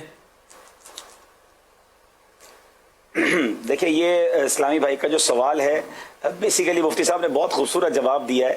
اور دوسری بات یہ ہے کہ یہ تو وہ ہو گیا کہ کوئی بندہ کہے کہ میں بارش میں جاتا ہوں اور میں بھیگنے سے بچ نہیں پاتا، تو اس کے لیے چھتری ہے نا کہ آپ اپنے ساتھ چھتری رکھتے ہیں. کوئی یہ تو آ کے نہیں کہتا کہ جناب آج بہت سردی تھی اس لیے ٹھٹرنا پڑا. بھائی سردی تھی تو اس کے لیے جیکٹ موجود ہے. تو اگر آپ کسی ایسی جگہ جاتے ہیں، ایک تو مفتی صاحب نے شرعی حکم بیان کر دیا جو بھی اس طرح کے اداروں میں جانا ہے، لیکن نارملی مارکیٹوں میں بھی لوگ جاتے ہیں، سفر بھی کرتے ہیں. تو اگر بے پردگی آپ کے لیے مواقع ہیں تو اب آپ کا کام یہ ہے کہ اپنی آنکھوں کو چھپائیں. جس طرح سامنے کیچڑ کو دیکھ کر آپ یہ نہیں کہتے کیچڑ تھا تو میں جناب اس سے گزرنا ہی پڑا، اور یہ نہیں کہتے کہ کیلے کا چھلکا تھا اس لیے پھسلنا ہی پڑا. تو آپ اس سے ہٹ کے اوائڈ کر کے نکلتے ہیں. تو جہاں حرام کام ہے وہاں سے اپنے آپ کو بچانا ضروری ہے. بعض اوقات اس طرح کے جو آرگیومنٹ کرتے ہیں نا، ان کا خود ہی جی چاہ رہا ہوتا ہے یہ کام کرنے کا، اور وہ اپنے اس کام کو اس بہانے میں چھپا رہے ہوتے ہیں کہ یار میں کیا کروں، بچ نہیں پاتا. تو بھائی تم روزانہ کیچڑ سے بھی گزرتے ہو، روزانہ کیلے پر بھی گرتے ہو، یا روزانہ بارش ہوتی ہے تو نہاتے ہوئے آتے ہو. ایسا نہیں ہوتا. جس سے بچنا ہوتا ہے انسان بچ جاتا ہے. ایک جملہ کہہ کر بات ختم کرتا ہوں کہ جس کو کرنا ہو اس کے لیے راستے بہت، جس کو نہ کرنا ہو اس کے لیے بہانے بہت. صحیح بات ہے، صحیح بات ہے. علی بھائی آپ کیا کہتے ہیں؟ جس کو کرنا ہو راستے بہت، نہ کرنا ہو تو بہانے بہت. اس پر بھی میں وہی عرض کروں گا کہ یہ تو مفتی صاحب نے جیسے فرما دیا، عبدالحبیب بھائی نے فرمایا، اس صحبت پر ڈیپینڈ کرتا ہے. اگر آپ کی گیدرنگ ایسی ہے کہ جو حیا والوں کی، ایک شرم والوں کی، ایک نیک صحبت ہے تو آپ کو گناہوں سے بچنے کے اسباب بھی بنتے چلے جائیں گے. جی. اور اگر آپ کی گیدرنگ ایسی ہے کہ جو آپ کو گناہوں پر دلیر کرتی ہے، اور اگر آپ بچنا چاہتے ہیں تو آپ پر ہوٹنگ کرتے ہیں، آپ پر آوازیں کستے ہیں، آپ کو ڈرپوک کہتے ہیں کہ یار تو ڈر گیا، تو یہ نہیں کر سکتا. تو ہمیں اپنی گیدرنگ اور صحبت دیکھنا چاہیے، اور اس کے حساب سے اگر ہم چلیں گے تو انشاءاللہ جب اچھوں کی صحبت مل جائے گی، نیکوں کی صحبت مل جائے گی، متقی لوگوں کی صحبت بچ جائے گی، تو اللہ نے چاہا آنکھیں بھی جھک جائے گی اور دل بھی رب کی بارگاہ میں جھک جائے گا. ماشاءاللہ یہ سوال کا جواب مل گیا. اللہ تبارک و تعالی ہمیں اپنی نگاہوں کی حفاظت کی توفیق عطا فرمائے اور اپنا خوف ہمیں عطا فرمائے. بڑھتے ہیں حاجی امین عطاری دامت برکاتہم عالیہ کے سیگمنٹ کی طرف. ہمارے ساتھ تشریف فرما ہے. سیگمنٹ ہے سبق آموز حکایت. صلی اللہ تعالی علی محمد. جو آپ کی گفتگو چل رہی ہے جی اسی مناسبت سے ایک حکایت اس طرح سے بھی کتابوں میں ملتی. ویسے یہ کمال ہے حضور, کل بھی جو ہے نا مناسبت سے ماشاءاللہ آپ نے حکایت بیان کی تھی, آج بھی آپ مناسبت سے ہی بیان فرما رہے ہیں. جیسے مفتی صاحب نے ماشاءاللہ شرعی مسئلہ بھی بیان کیا. ایک نوجوان کے بارے میں لکھا ہے کہ وہ کسی بزرگ کے پاس امین بھائی نے ایسا لگتا ہے حکایات پر پی ایچ ڈی کی ہوئی ہے. اللہ اکبر. امین بھائی صاحب جب جس ٹاپک پہ چاہیں حکایت نکلوا لیں یہ. تو وہ نوجوان جو تھا وہ بزرگ کے پاس آیا اور کہنے لگا کہ حضرت میں آنکھوں کی حفاظت نہیں کر پاتا, تو میں بازار میں آتا جاتا ہوں لیکن میری آنکھیں جو ہے وہ نامحرم عورتوں کو دیکھنے سے بچ نہیں پاتی, تو مجھے اس کا کوئی علاج بتائیے. تو ان بزرگ نے فرمایا کہ علاج تو میں تمہیں بعد میں بتاؤں گا, پہلے ایک کام کرنا ہوگا. کہنے لگا کیا؟ کہنے لگا یہ دودھ کا پیالہ لو اور یہ بازار کے دوسرے سرے پر جو فلاں بزرگ ہیں ان تک تمہیں یہ پیالہ پہنچانا ہے جی, لیکن اس پیالے سے ایک قطرہ بھی گرنا نہیں چاہیے. تو کہا کہ حضور پھر مجھے آپ بتا دیں گے علاج؟ کہاں بالکل بتاؤں گا, لیکن یاد رکھو کہ اگر پیالے سے قطرہ گرا تو پھر نہیں آنا. کہا نہیں حضرت بالکل آپ بے فکر رہے, ایک قطرہ نہیں گرے گا. اچھا اگر ایسا ہے تو پھر میں 2 آدمی تمہارے ساتھ کر دیتا ہوں. اللہ. اگر قطرہ گرا تو وہ بازار میں تمہیں 2 جوتے لگائیں گے. کہا بالکل میں راضی ہوں. اس نے وہ پیالہ لیا اور بالکل آنکھیں جمائے بہت احتیاط کے ساتھ چلتے چلتے چلتے چلتے وہ بزرگ کے پاس پہنچا. وہاں جا کر پیالہ دیا, دوڑتا ہوا خوشی خوشی بزرگ کے پاس آئے. کہ حضرت آپ نے جو مجھے کام دیا تھا وہ میں نے کام کر لیا, اب مہربانی کر کے مجھے جو ہے وہ علاج بتا دیجئے. سبحان اللہ. کہا قطرہ گرا تو نہیں؟ کہا نہیں حضرت, قطرہ کیسے گرتا؟ میں بڑی احتیاط کے ساتھ اور آنکھیں جما کر چلاؤں. اللہ. تو کہا اور دوسری بات تو یہ کہ آپ نے 2 آدمی بھی تو رکھے تھے, یہ بھی ڈر تھا کہ اگر ایک قطرہ بھی گرے گا تو 2 جوتے پڑیں گے. اللہ. تو اب آپ مجھے جلدی سے علاج بتا دیجئے. تو وہ بزرگ نے فرمایا کہ بیٹا یہی اس کا علاج ہے. سبحان اللہ. کہ جس طرح تم نے اس بات کا احساس رکھا نا کہ یہ قطرہ گرے گا تو مجھے جوتے پڑیں گے, سرے بازار شرمندہ ہونا پڑے گا, تو جس دن تمہیں یہ احساس ہوگا کہ آنکھوں کی بد نگاہی کرنے کے سبب قیامت کے دن سزا ملے گی اور سب لوگوں کے سامنے رسوائی کا سامنا کرنا پڑے گا, تو پھر تم اپنی آنکھوں کو حرام سے بچا لو. سبحان اللہ. سبحان اللہ. بڑی پیاری بات اور بڑا ہی بہترین علاج بھی آپ نے ماشاءاللہ عطا فرمایا. اللہ آپ کو برکت عطا فرمائے. اچھا امین بھائی, یہ ہم آج ہمارا موضوع ہے ویسے منفی سوچ نا, اس پر عبدالحبیب بھائی نے, مفتی صاحب نے, حاجی علی نے اور دیگر مبلغین نے بڑی اچھی گفتگو کی ہے. میں یہ چاہوں گا کہ آپ یہ ارشاد فرمائیے کہ ذمہ داران دعوت اسلامی کو آپ بہت ساروں سے آپ کا تعلق ہے, مدنی کام کرتے ہوئے بعض اوقات ذہن بن جاتا ہے کہ یار یہ تو نہیں ہو سکتا, اس کو انفرادی کوشش کر رہا ہوں, اس کو سمجھا رہا ہوں یار یہ تو ترکیب میں آ ہی نہیں رہا ہے, اس پہ اتنے سال سے کوشش کر رہا ہوں مدنی ماحول میں آ ہی نہیں رہا ہے. اس طرح کی جو سوچ بن جاتی ہے ایسوں کو آپ کیا مشورہ دیں گے؟ ان کو مشورہ تو امیر علیہ سنت نے دیا ہوا ہے کہ آپ کا منصب کر کے دکھانا نہیں ہے, کوشش کرنا ہے. بہترین اس کا علاج ہے کہ ہمارا کام تو پہنچانا ہے نا. جی جی, ہمارا کام صرف کوشش کرنا ہے اور ہمیں تو اپنا ثواب کھڑا کرنا ہے. واہ واہ. تو یوں اگر ہم اپنی سوچ بنائیں گے کہ ہمارا کام پیغام پہنچانا ہے, نیکی کی دعوت دینا ہے, اور اگر کسی نے ہم پر کوشش کی تھی تو ہم بھی یہ سوچیں کہ کیا اس کی ایک ہی آواز پر ہم نے بھی لبیک کہہ کر آ گئے تھے یا اس کی کوششیں بہت زیادہ تھی. اللہ اللہ. یعنی اگر کسی نے ہم کو نماز کی دعوت دی تھی تو ایسا تھوڑی ہے کہ پہلی دفعہ کی آواز پر ہم نے نمازیں پڑھنا شروع کر دی. نہیں, وہ تو فجر میں بھی بلانے آتے تھے, وہ تو ظہر میں بھی بلانے آتے تھے, وہ تو 5 نمازوں کی دیکھ ریکھ کرتے تھے. تو اس طرح سے جو میرے ساتھ ہوا, جی اگر میں اتنا ہی کوشش کر لوں نا تو شاید کوئی ایسا نہیں ہے کہ جو مثلا مدنی ماحول کے قریب نہ آ جائے. سبحان اللہ. سبحان. یہ چیزیں ہوتی ہیں کہ ہم نے اپنے طور پر اپنے لیے تو بہت سی کوششیں کرائیں, لیکن جب ہمیں کوشش کرنے کا موقع ہوتا ہے تو فوراً رزلٹ چاہیے ہوتا ہے کہ جناب فوراً رزلٹ مل جائے. ایسا نہیں ہے.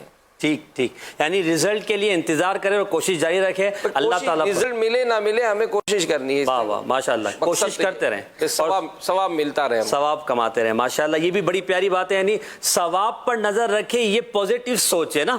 آپ کریں گے کوشش، آپ کو ثواب ملے گا. اس پازیٹیو سوچ کے ساتھ آگے بڑھتے رہیں. رکن شورا ابراہیم باپو بھی ہمارے ساتھ ہیں، ان کی بھی زیارت کروا دیں. کچھ کالز لے لیتے پھر ابراہیم باپو کی طرف بڑھتے ہیں. ابراہیم باپو کی اگر زیارت ہو سکتی ہے تو کالز بھی کرا دیں. ماشاءاللہ. السلام علیکم ورحمۃ اللہ. وعلیکم السلام ورحمۃ اللہ وبرکاتہ. ماشاءاللہ حضور، آپ کی طرف بڑھتے ہیں انشاءاللہ. پہلے کچھ کالز لے لیتے ہیں. جی کال دیجیے گا. عطائے رحمان جو آپ نے سلسلہ شروع کیا ہوا ہے الحمدللہ بہت پسند ہے ہمیں، بہت مزہ آ رہا ہے اور اچھا وقت گزر رہا ہے، اچھی باتیں سننے کو ملی ہیں. ماشاءاللہ، جزاک اللہ. اگلی کال. میرا نام محمد امان اطاری ہے. عطائے رحمان سلسلے میں عبدالحبیب صاحب کی آمد مرحبا. عبدالحبیب صاحب، آپ مدنی مذاکرے میں بھی تشریف لائے تو مدینہ مدینہ. جی عبدالحبیب بھائی، آپ سے سوال ہوا ہے. مدنی مذاکرے میں تشریح حاضر ہوتا ہے بندہ، اور نارملی جب مدنی مذاکرہ مدنی چینل پر ہم دیکھ رہے ہوتے ہیں جب موقع ملتا ہے، لیکن ظاہر ہے کہ اسکرین پر آنا میرا رات کو 3 بجے ہوتا ہے ذہنی آزمائش میں. تو الحمدللہ عطائے رحمان سلسلے میں محسن بھائی نے حکم فرمایا تھا، تو میری اب نیت ہے کہ انشاءاللہ ہفتے میں 2 دن کچھ دیر کے لیے حاضری دیا کروں گا. ماشاءاللہ ماشاءاللہ. 2 دن اگر وہ میرا ذہن ہے اگر محسن بھائی اجازت دیں تو اتوار اور بدھ. ماشاءاللہ، میں تو کہتا ہوں حضور آپ روز ہی آ جائیں، کوئی مسئلہ ہی نہیں ہے. نہیں ماشاءاللہ، آج تو آپ کے سلسلے میں بہار آئی ہوئی ہے، اتنے سارے اراکین شورا آپ نے جمع کر لیے ہیں، تو ہمیں مدنی عطیات بھی جمع کرنے دیں بھائی، اور ایک ایک کو بلائیں تو زیادہ اچھا رہے گا. چلیں ٹھیک ہے، آپ کے مشورے پر انشاءاللہ غور کرتے ہیں. جزاک اللہ. مزید کال دیجیے گا. میں نسیم خان لاہور سے عرض کر رہا ہوں. ایک ریکویسٹ ہے، جیسے آپ نے عطائے رحمان میں سورہ رحمان کی 3 آیتوں کے بارے میں ترجمہ تفسیر بتانے کا سلسلہ شروع کیا ہے، میری آپ سے ریکویسٹ ہے، ہمبل ریکویسٹ ہے کہ آپ آقا کریم صلی اللہ علیہ وسلم کے معجزات بے شک روز 1 بتائیں یا 2 بتائیں یا 3 بتائیں، کیونکہ بے شمار معجزات ہیں. تو پلیز ان کو بھی ذرا ایک سیگمنٹ میں شامل کریں. آپ کی بہت مہربانی ہوگی. اللہ تعالیٰ آپ کو جزائے خیر دے. اللہ آپ کا جذبہ سلامت رکھے. پچھلے سال ہمارا جو سلسلہ تھا اس میں عبدالحبیب بھائی کا ایک سیگمنٹ تھا جس میں ہم نبی پاک صلی اللہ علیہ وسلم کے حسن و جمال اور معجزات پر گفتگو کیا کرتے تھے. اس سال ہم نے یہ سیگمنٹ لیا ہے نور قرآن کا. کوشش کریں گے کہ کچھ نہ کچھ نبی پاک علیہ السلام کے معجزات کے حوالے سے کچھ گفتگو ہو جائے. جزاک اللہ خیر. آخری کال دیجیے گا. میرا نام اویس رضا اطاری ہے. آپ کا سلسلہ عطائے رحمان ہمیں بہت ہی اچھا لگتا ہے. اللہ پاک آپ کو نظر بد سے بچائے، آمین. جزاک اللہ خیر. کال کرنے والوں اور حوصلہ افزائی کرنے والوں کو اللہ برکت عطا فرمائے. ابراہیم باپو کی طرف بڑھتے ہیں. ابراہیم باپو، عرض یہ تھی کہ سوشل میڈیا کا دور ہے اور سوشل میڈیا پر ہم دیکھتے ہیں کہ بعض اوقات بدگمانیوں بھری جو ہے وہ پوسٹیں چلا دی جاتی ہیں، ایسی باتیں جس کی کچھ تحقیق نہیں ہوتی وہ آگے بڑھا دی جاتی ہے، جس سے معاشرے میں بسا اوقات خوف بھی پیدا ہو جاتا ہے، بسا اوقات جو ہے لوگوں کے اندر ایک تذبذب پیدا ہو جاتا ہے، لوگوں کے دوسروں کے بارے میں خیالات جو بدل جاتے ہیں. اس بارے میں آپ کیا کہتے ہیں؟ بسم اللہ الرحمن الرحیم. چونکہ اس وقت جو صورتحال ہے وہ لاک ڈاؤن کی ہے، کافی فرصت ہے لوگوں کے پاس، اور کچھ لوگ عادی ہوتے ہیں جو آپ نے بیان فرمایا بھی سوشل میڈیا کے تعلق سے، اور منفی سوچ کے حوالے سے مختلف جو ہے وہ گفتگو ہوئی اور کافی اس کو سمجھانے کی کوشش کی گئی. اللہ تعالیٰ ہمیں عمل کی توفیق عطا فرمائے.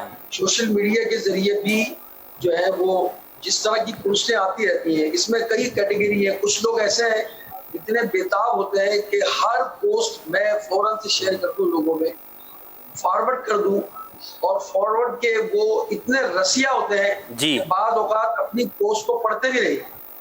حالانکہ اپنی پوسٹوں میں بعض اوقات بدگمانیاں ہوتی ہیں، اس پوسٹوں کے اندر جھوٹ ہوتا ہے، اس کے اندر غیبت ہوتی ہے، اور جب کوئی توجہ دلاتا ہے پھر ان کو یاد آتا ہے جب تیر جو ہے وہ کمان سے نکل چکا ہوتا ہے. صحیح. اس لیے ان پوسٹ یہ فارورڈ کرنے کی عادت کو کچھ روکیں، کنٹرول کریں. ایک صاحب کا میں نے ڈی بی پہ یہ پڑھا ہوا دیکھا، انہوں نے لکھا تھا ڈی بی پر کہ کسی کا میسج پڑھے بغیر فارورڈ نہ کریں.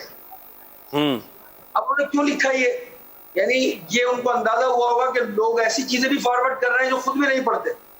اب اس کے اندر سب جا رہا ہے، ہر قسم کا میٹیریل جا رہا ہے، اس میں بے پردہ عورتیں جا رہی ہیں، اسی طرح خاص معاشرے کو، معاشرے کے خاص لوگوں کو، مذہبی طبقے کو، اس طرح اور لوگوں کو، خواتین کو، کوئی خاص جو ہے قوم کو نشانہ بنایا جاتا ہے جی، اور ان کی پوسٹیں جو ہے وہ چلائی جاتی ہیں خاص نام لے کر. اب جب ایسی سوچ کی، ایسی منفی سوچ کی پوسٹیں اگر بھیجی جائیں گی جی جی، تو بچے ہیں جو کم عمر لوگ ہیں یا جن کو اتنی نالج نہیں ہے، ان کی سوچ منفی بنتی رہے گی. صحیح. مثلا علماء کے خلاف اگر کوئی خدا نہ خاصہ ایسی پوسٹیں چلاتا ہے، صحیح، مولانا استاد کے خلاف چلاتا ہے، قاریوں کے خلاف چلاتا ہے، تو اب جو ہے ہمارے معاشرے کے اندر اچھائیاں پیدا ہوں گی یا بگاڑ پیدا ہوگا؟ بگاڑ پیدا ہوگا. بگاڑ پیدا ہوگا. اس لیے ایسی پوسٹوں کو چلانا جس میں غیبت ہے، چغلی ہے، بدگمانیاں ہیں، جب بہت ساری چیزیں ایسی ہوتی ہیں کہ لوگوں کے درمیان سے جب چلتی ہیں تو بہت زیادہ فارورڈ ہوتی ہیں اور لوگوں کو سچ سمجھ لیتے ہیں. معاشرے میں اتنا جھوٹ عام ہو جاتا ہے کہ لوگ اسی جھوٹ کو سچ سمجھتے ہیں. صحیح. اس طرح کیا ہوتا ہے کہ جو ہے معاشرے کے اندر مزید بگاڑ پیدا ہوتا ہے. اللہ ایک ہی چلائی، دوسرے نے چلائی، ٹائم کا بھی ضیاع ہے، گناہ بھی ہے، اور اس طرح یہ عادتیں بھی بگڑ رہی ہیں لوگوں کی. اس لیے جو ہے اپنا وقت اس طرح کی پوسٹوں کو پڑھنے میں، پوسٹوں کو شیئر کرنے میں نہ لگائیں، بلکہ قرآن پاک پڑھیں. بارہا مدنی چینل سے بھی یہ پیغام دیا جاتا ہے کہ ماہ رمضان میں آپ نگران شورا بھی فرما رہے تھے 5 نماز کے بعد اتنے صفحات آپ پڑھ لیں، آپ کا رمضان میں قرآن شریف ہو جائے. کیا بات ہے. میں نے پڑھا کہ جس نے 40 دن میں قرآن ختم کیا، اس نے بہت دیر میں قرآن ختم کیا. اچھا.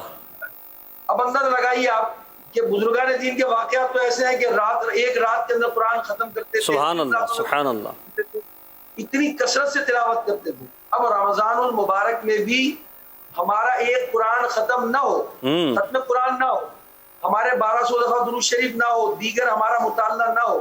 اب غور کریں کہ پھر ہم اپنا وقت کہاں سرو کر رہے ہیں؟ صحیح. ہمارا وقت کہاں سرو ہو رہا ہے؟ اب ہم اپنا جائزہ لیں گے تو ہمیں اندازہ ہو جائے گا کہ تلاوت بھی نہیں ہو رہی جناب، مطالعہ بھی نہیں ہو رہا، نہ نوافل پڑھے جا رہے ہیں، نہ تراویح کی نماز نہیں پڑھ پا رہے ہیں ہم. تو ہم کیا کر رہے ہیں؟ اس کا ایک اس پر موجودہ دور میں جو لوگ فارغ ہیں وہ اس پر اپنا جو کام وقت گزار رہے ہیں.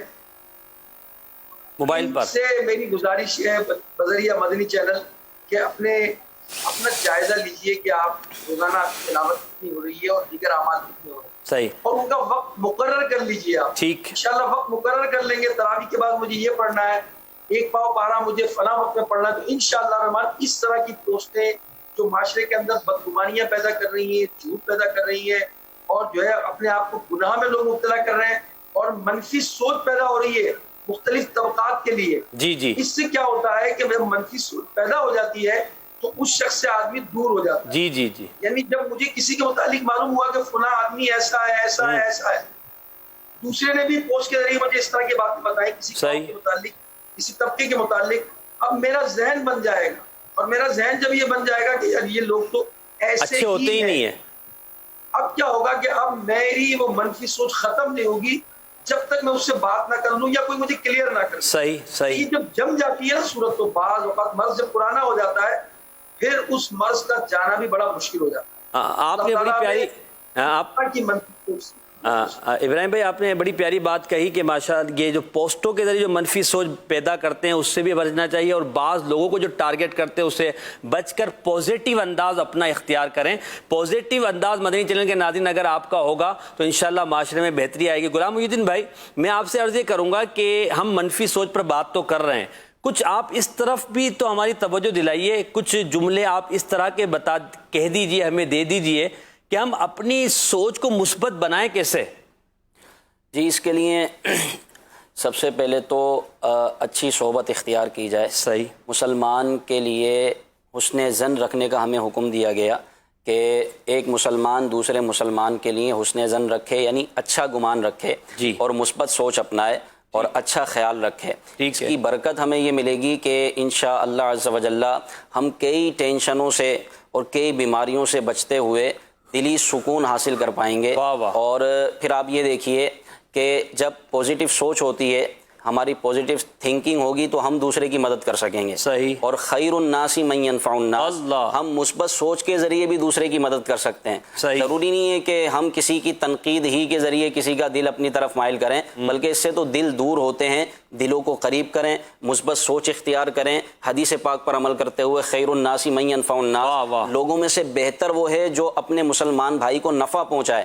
اور آپ دیکھیے اس ماحول میں جیسا کہ عبدالحبیب بھائی نے ہمارے ارشاد فرمایا کہ ٹینشن کو ختم کریں، اچھا سوچیں اور اللہ کی نعمتوں پر نظر رکھیں، اور جو اللہ نے نعمتیں ہمیں دی ہیں اس کا شکر ادا کرتے رہیں۔ اس کی برکت یہ ہوگی کہ نعمتیں مزید بڑھیں گی۔ اور پھر حدیث پاک آپ وہ یاد کیجئے، کتنی پیاری حدیث پاک ہے، سرکار صلی اللہ علیہ وسلم نے ارشاد فرمایا کہ جب تک ایک مسلمان اپنے مسلمان بھائی کی مدد کرتا رہتا ہے اللہ تعالیٰ بھی اس کی مدد فرماتا رہتا ہے۔ اب اس میں بھی بعض اوقات ایسا ہوتا ہے محسن بھائی، ہم عجیب قسم کے لوگ ہیں، اچھی سوچ اختیار کرتے کرتے ہم منفی سوچ کی طرف چلے جاتے ہیں۔ ہم مدد بھی کر رہے ہوتے ہیں نا تو بعض اوقات جتانے کی نیت ہو جاتی ہے، دکھانے کی نیت ہو جاتی ہے، اور پھر اس سے یہ ہوتا ہے کہ بھائی میں آج اس کی اگر آج میں مدد کر رہا ہوں اس کی تو کل کو یہ میری بھی مدد کرے اور میں اس پر احسان کر رہا ہوں، تو نہ ہم احسان کر رہے ہیں نہ ہم احسان جتائیں۔ یہ اللہ تبارک و تعالیٰ کا کتنا کرم ہے کہ اس نے ہمیں دینے والوں میں رکھا ہے، ہمیں مانگنے والوں میں نہیں رکھا۔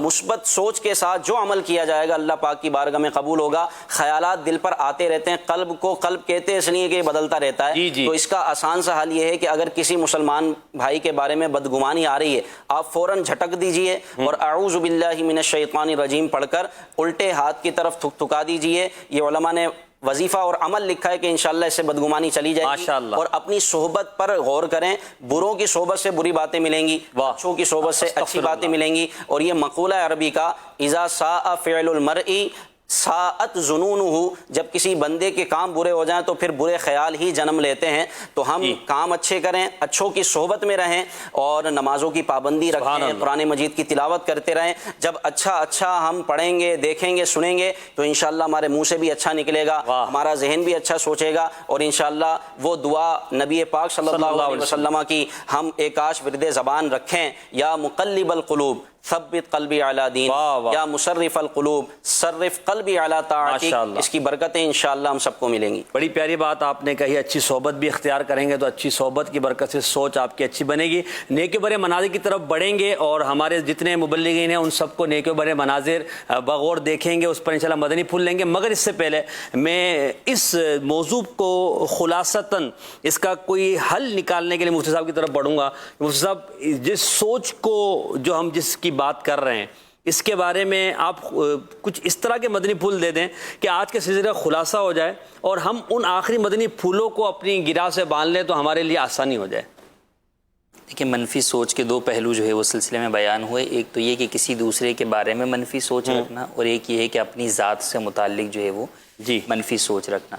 اپنی ذات سے متعلق منفی سوچ رکھنے کا سے بچنے کا تو سب سے بہتر طریقہ یہ ہے کہ انسان جو ہے وہ اپنے سے نیچے والے کو دیکھے۔ ٹھیک ہے، کہ اگر جو ہے وہ خود صحت مند ہے تو مریض کو دیکھے، خود اگر جو ہے وہ کاروبار پر ہے تو بے روزگار کو جو ہے وہ دیکھے، تو اپنے سے نیچے والے کو دیکھے گا تو اللہ تبارک و تعالیٰ کا شکر ادا کرے گا۔ حدیث پاک میں بھی ہمیں اسی بات کی ترغیب دلائی گئی۔ تو جب بھی منفی سوچ جو اپنے سے متعلق انسان میں پیدا ہوتی ہے اس کی وجہ اپنے سے اوپر والے کو دیکھتا ہے۔ جب آپ اوپر والے کو دیکھتے ہیں تو آپ منفی سوچ کے جو ہے وہ کی طرف جو ہے وہ بڑھنا شروع کر جاتے ہیں، احساس کمتری کے جو ہے وہ آپ شکار ہو جاتے ہیں۔ تو لہٰذا حدیث کے مطابق آپ نیچے کی طرف دیکھیں گے تو انشاءاللہ شکر ادا کریں گے، ٹھیک ہے، اور جب شکر والی پوزیشن میں آ جائیں گے تو پھر آپ میں مثبت سوچ کا جو ہے وہ پروان چڑھے گی۔ جہاں تک دوسروں سے متعلق کرنے کی بات ہے تو وہ حدیث پاک کے اندر یہ فرمایا، اعلیٰ حضرت علیہ رحمہ نے ذکر کی ہے کہ برا گمان جو ہے وہ برے دل سے پیدا ہوتا ہے۔ صحیح۔ تو لہٰذا جب اس حدیث پاک کو سامنے رکھیں تو جب بھی بدگمانی آپ کے دل میں، یہ سوچ لیں کہ یہ میرا دل برا ہوتا جا رہا ہے۔ اللہ اللہ۔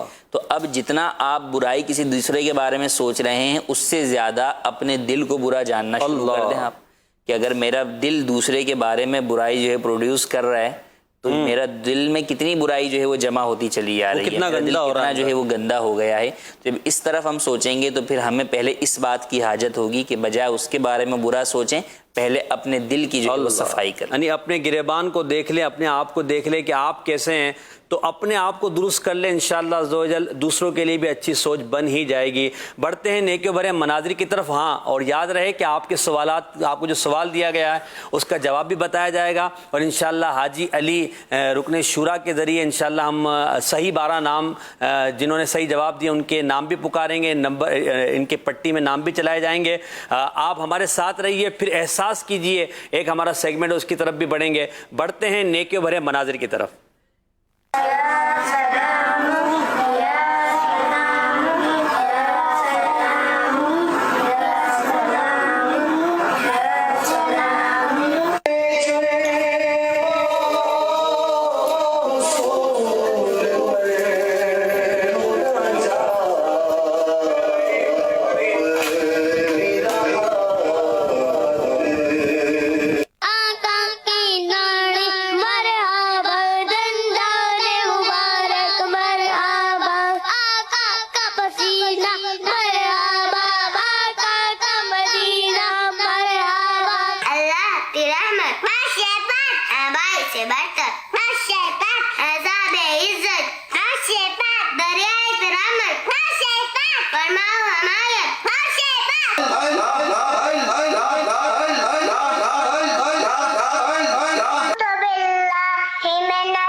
اللهم عافني في سمعي اللهم عافني في بصري لا إله إلا أنت.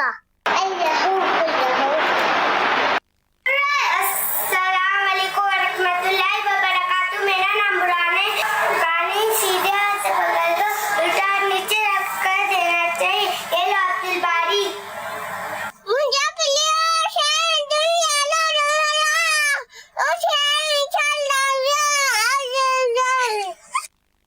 ماشاءاللہ بچوں کے بڑے بڑے پیارے مناظر ہم نے دیکھے. ہمارے ساتھ مبلغین ہیں. ان سب سے میں عرض کروں گا کہ بچوں کی تربیت کے حوالے سے ایک ایک جملہ اگر ہم سب دیتے جائیں تاکہ ہمارے ناظرین کی دل جوئی بھی ہو اور ہم بچوں کی تربیت اچھی کرنے میں کامیاب ہو جائیں. پہلے بڑھتے ہیں حاجی علی کی طرف. جی حاجی علی. بچوں کی تربیت کے لیے ایک جملہ کیا کہوں. بچوں کی تربیت چاہنے سے نہیں ہوگی، کرنے سے ہوگی. سبحان اللہ. چاہتے تو کئی لوگ ہیں، ہم سے بھی ملاقات ہوتی ہے، کہیں جاتے ہیں تو حضرت دعا کر دیں بچہ نیک بن جائے.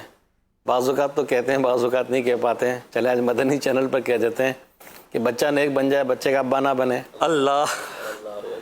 تو گھر میں جب ماحول ہوگا نا تو انشاءاللہ بچوں پر بھی اثر پڑے گا انشاءاللہ. صحیح صحیح. جزاک اللہ. غلام محی الدین بھائی. کرنے کے لیے تربیت یافتہ ہونا ضروری ہے. سبحان اللہ. تربیت مدنی چینل کے ذریعے، امیر علیہ سنت کے مدنی مذاکروں کے ذریعے حاصل کرتے رہیں اور یہی چیز اپنے بچوں میں ڈیلیور کریں انشاءاللہ عز و جل. ہمارے بچے بھی جو ہے تربیت حاصل کریں گے اپنے والدین کے ذریعے اور ان کی بھی تربیت ہوتی رہے گی. تو انشاءاللہ جیسا کہ مدنی چینل ہمارا تربیت کر رہا ہے اور ابھی آپ نے دیکھا یہ بھی تربیت کا ایک حصہ ہے. مدنی چینل کے ذریعے بھی تربیت کا ایک سلسلہ ہو سکتا ہے. صحیح. سید ابراہیم باپو.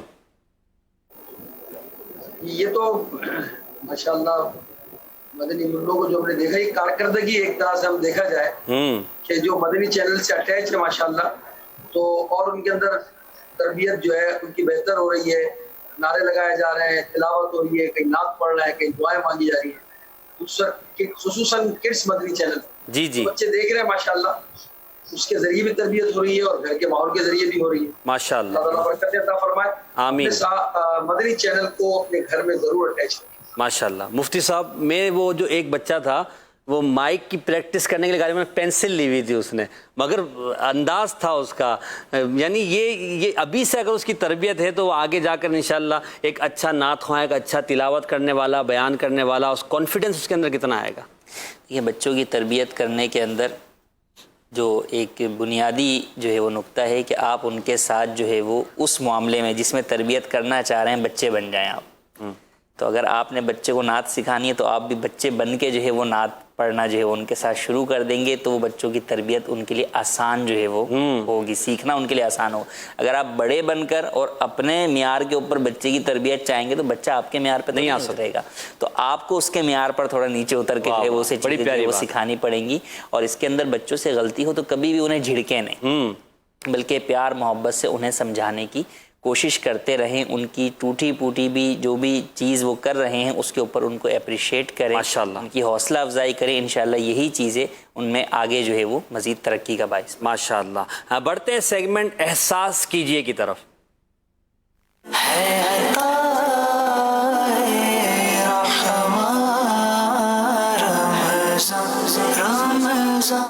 احساس کیجئے میں ایک جملہ ہمیں دکھایا جائے گا اسکرین پر. اس جملے کے تحت ہمارے مبلغین انشاءاللہ ایک ایک مدنی پھول دیں گے کہ ہمیں کس چیز کا احساس کرنا چاہیے. جی دکھائیے گا. پڑوسیوں کی مدد کیجئے. پڑوسیوں کی مدد کیجئے، اس معاملے میں احساس کیجئے. جی غلام محی الدین بھائی کیا کہیں گے آپ؟ پڑوسیوں کی مدد کیجئے اور ثواب کمائیے. ایک حدیث پاک میں ایک صحابی رسول رضی اللہ تعالیٰ عنہ کا بیان ہے کہ نبی پاک صلی اللہ علیہ وسلم نے ہمیں پڑوسیوں کے اتنے حقوق بیان کیے کہ ہمیں یہ ڈر تھا کہ کہیں یہ وراثت میں ہمارے ساتھ دیے جائیں. تو واقعی پڑوسیوں کے حقوق ہیں. ابھی رمضان المبارک کا ماشاءاللہ پربہار مہینہ ہے تو اس میں تو سحری افطاری کرانے کی بھی فضیلت ہے. بلکہ حدیث پاک میں اس طرح آتا ہے کہ نبی پاک صلی اللہ علیہ وسلم نے ارشاد فرمایا جو اپنے مسلمان بھائی کو افطاری کرائے، اس کا روزہ کھلوائے تو اس کے لیے مغفرت ہے. صحابہ کرام نے عرض کیا رسول اللہ ہم کوئی اتنی بڑی چیز تو اپنے پاس نہیں پاتے، تو فرمایا تو ایک کھجور پر بھی پورا ہو سکتا ہے. کیا بات ہے. یہ حدیث پاک کا مفہوم ہے. تو ہم جہاں اپنے گھر والوں کے لیے افطاری بنائیں تو ممکن ہو تو پڑوسیوں کو بھیجیں، یا جن کو ہم جانتے ہیں ان کو بھیجیں، جن کو نہیں بھی جانتے جس سے ہو سکے مدد کرنے کی صورت اختیار کریں بطور خاص پڑوسی کے ساتھ، تو انشاءاللہ عز و جل اس کی برکتیں ہمیں نصیب ہوں گی. ماشاءاللہ. مفتی صاحب اس پر ایک جملہ آپ بھی فرما دیں. پڑوسیوں کی مدد. پڑوسیوں کا احساس جو ہے وہ اس اعتبار سے ایک تو ہے کہ لین دین کا معاملہ، ٹھیک ہے. ایک یہ ہے کہ آپ یہ بھی دیکھ لیں کہ آپ اپنے گھر میں ہی کوئی کام کر رہے ہیں اس کی وجہ سے تو پڑوسیوں کو تکلیف نہ ہو. آپ رات جاگ رہے ہیں، رمضان کی رات ہے اور آپ کوئی گھر میں کام کر رہے ہیں جس کے شور سے پڑوسی ڈسٹرب ہو رہے ہیں اور ان کی نیند خراب ہو رہی ہے. محلے کے اندر آپ بیٹھے ہوئے ہیں، گھروں میں جو ہے وہ خواتین ہیں یا آج کل مرد بھی گھروں میں نماز ادا کر رہے ہیں، وہ تراویح پڑھ رہے ہیں لیکن محلے میں شور آ رہا ہے، باہر سے آوازیں آ رہی ہیں یا ارد گرد کے گھروں سے آ رہی ہیں. تو خیال فقط یہی نہیں کہ آپ ان کے یہاں کھانا پہنچائیں، بلکہ یہ بھی بہت بڑا خیال ہے کہ آپ کے کسی عمل سے اسے جو ہے وہ تکلیف نہ پہنچے. فرمایا کہ مومن کامل کے بارے میں کہا گیا کہ اس کے پڑوسی جو ہے اس پڑوسیوں سے شر اسے جو ہے نہیں پہنچتا، اس کا شر جو ہے وہ پڑوسیوں کو نہیں پہنچتا. تو ہمیں اس بات کا بھی خیال کرنا چاہیے کہ ماہ رمضان ہو یا اور کچھ بھی ایام ہو، ہمیں پڑوسیوں کا اس اعتبار سے خیال کرنا چاہیے کہ ہمارے عمل سے اگرچہ ہم اپنا کام کر رہے ہیں اپنے ٹائم کے مطابق کر رہے ہیں، ہمارے پڑوسیوں کو تکلیف نہ پہنچے. صحیح بات ہے کہ اپنے عمل سے اپنے شر سے لوگوں کو بچائیے تاکہ انہیں تکلیف نہ ہو. بڑھتے ہیں آپ کے جوابات کی طرف. آپ کا امتحان ہمارا ایک سیگمنٹ تھا. آج کا ہمارا سوال تھا کہ نبی پاک صلی اللہ علیہ وسلم نے کتنے جمعے ادا کیے، اس کا صحیح جواب کیا ہے وہ آپ نے بتانا تھا، اور ان کے جو صحیح جواب دینے والے ان کے نام انشاءاللہ رکن شورا پکاریں گے اور نیچے جو ہے وہ اسکرین پر بھی دکھائے جائیں گے. نبی کریم صلی اللہ علیہ وسلم نے اپنی حیات ظاہری میں 500 جمعے ادا کی. یہ درست جواب ہے، یہ درست جواب ہے. بڑھتے ہیں حاجی علی کی طرف. حاجی علی انشاءاللہ صحیح جواب دینے والوں کے نام پکاریں گے.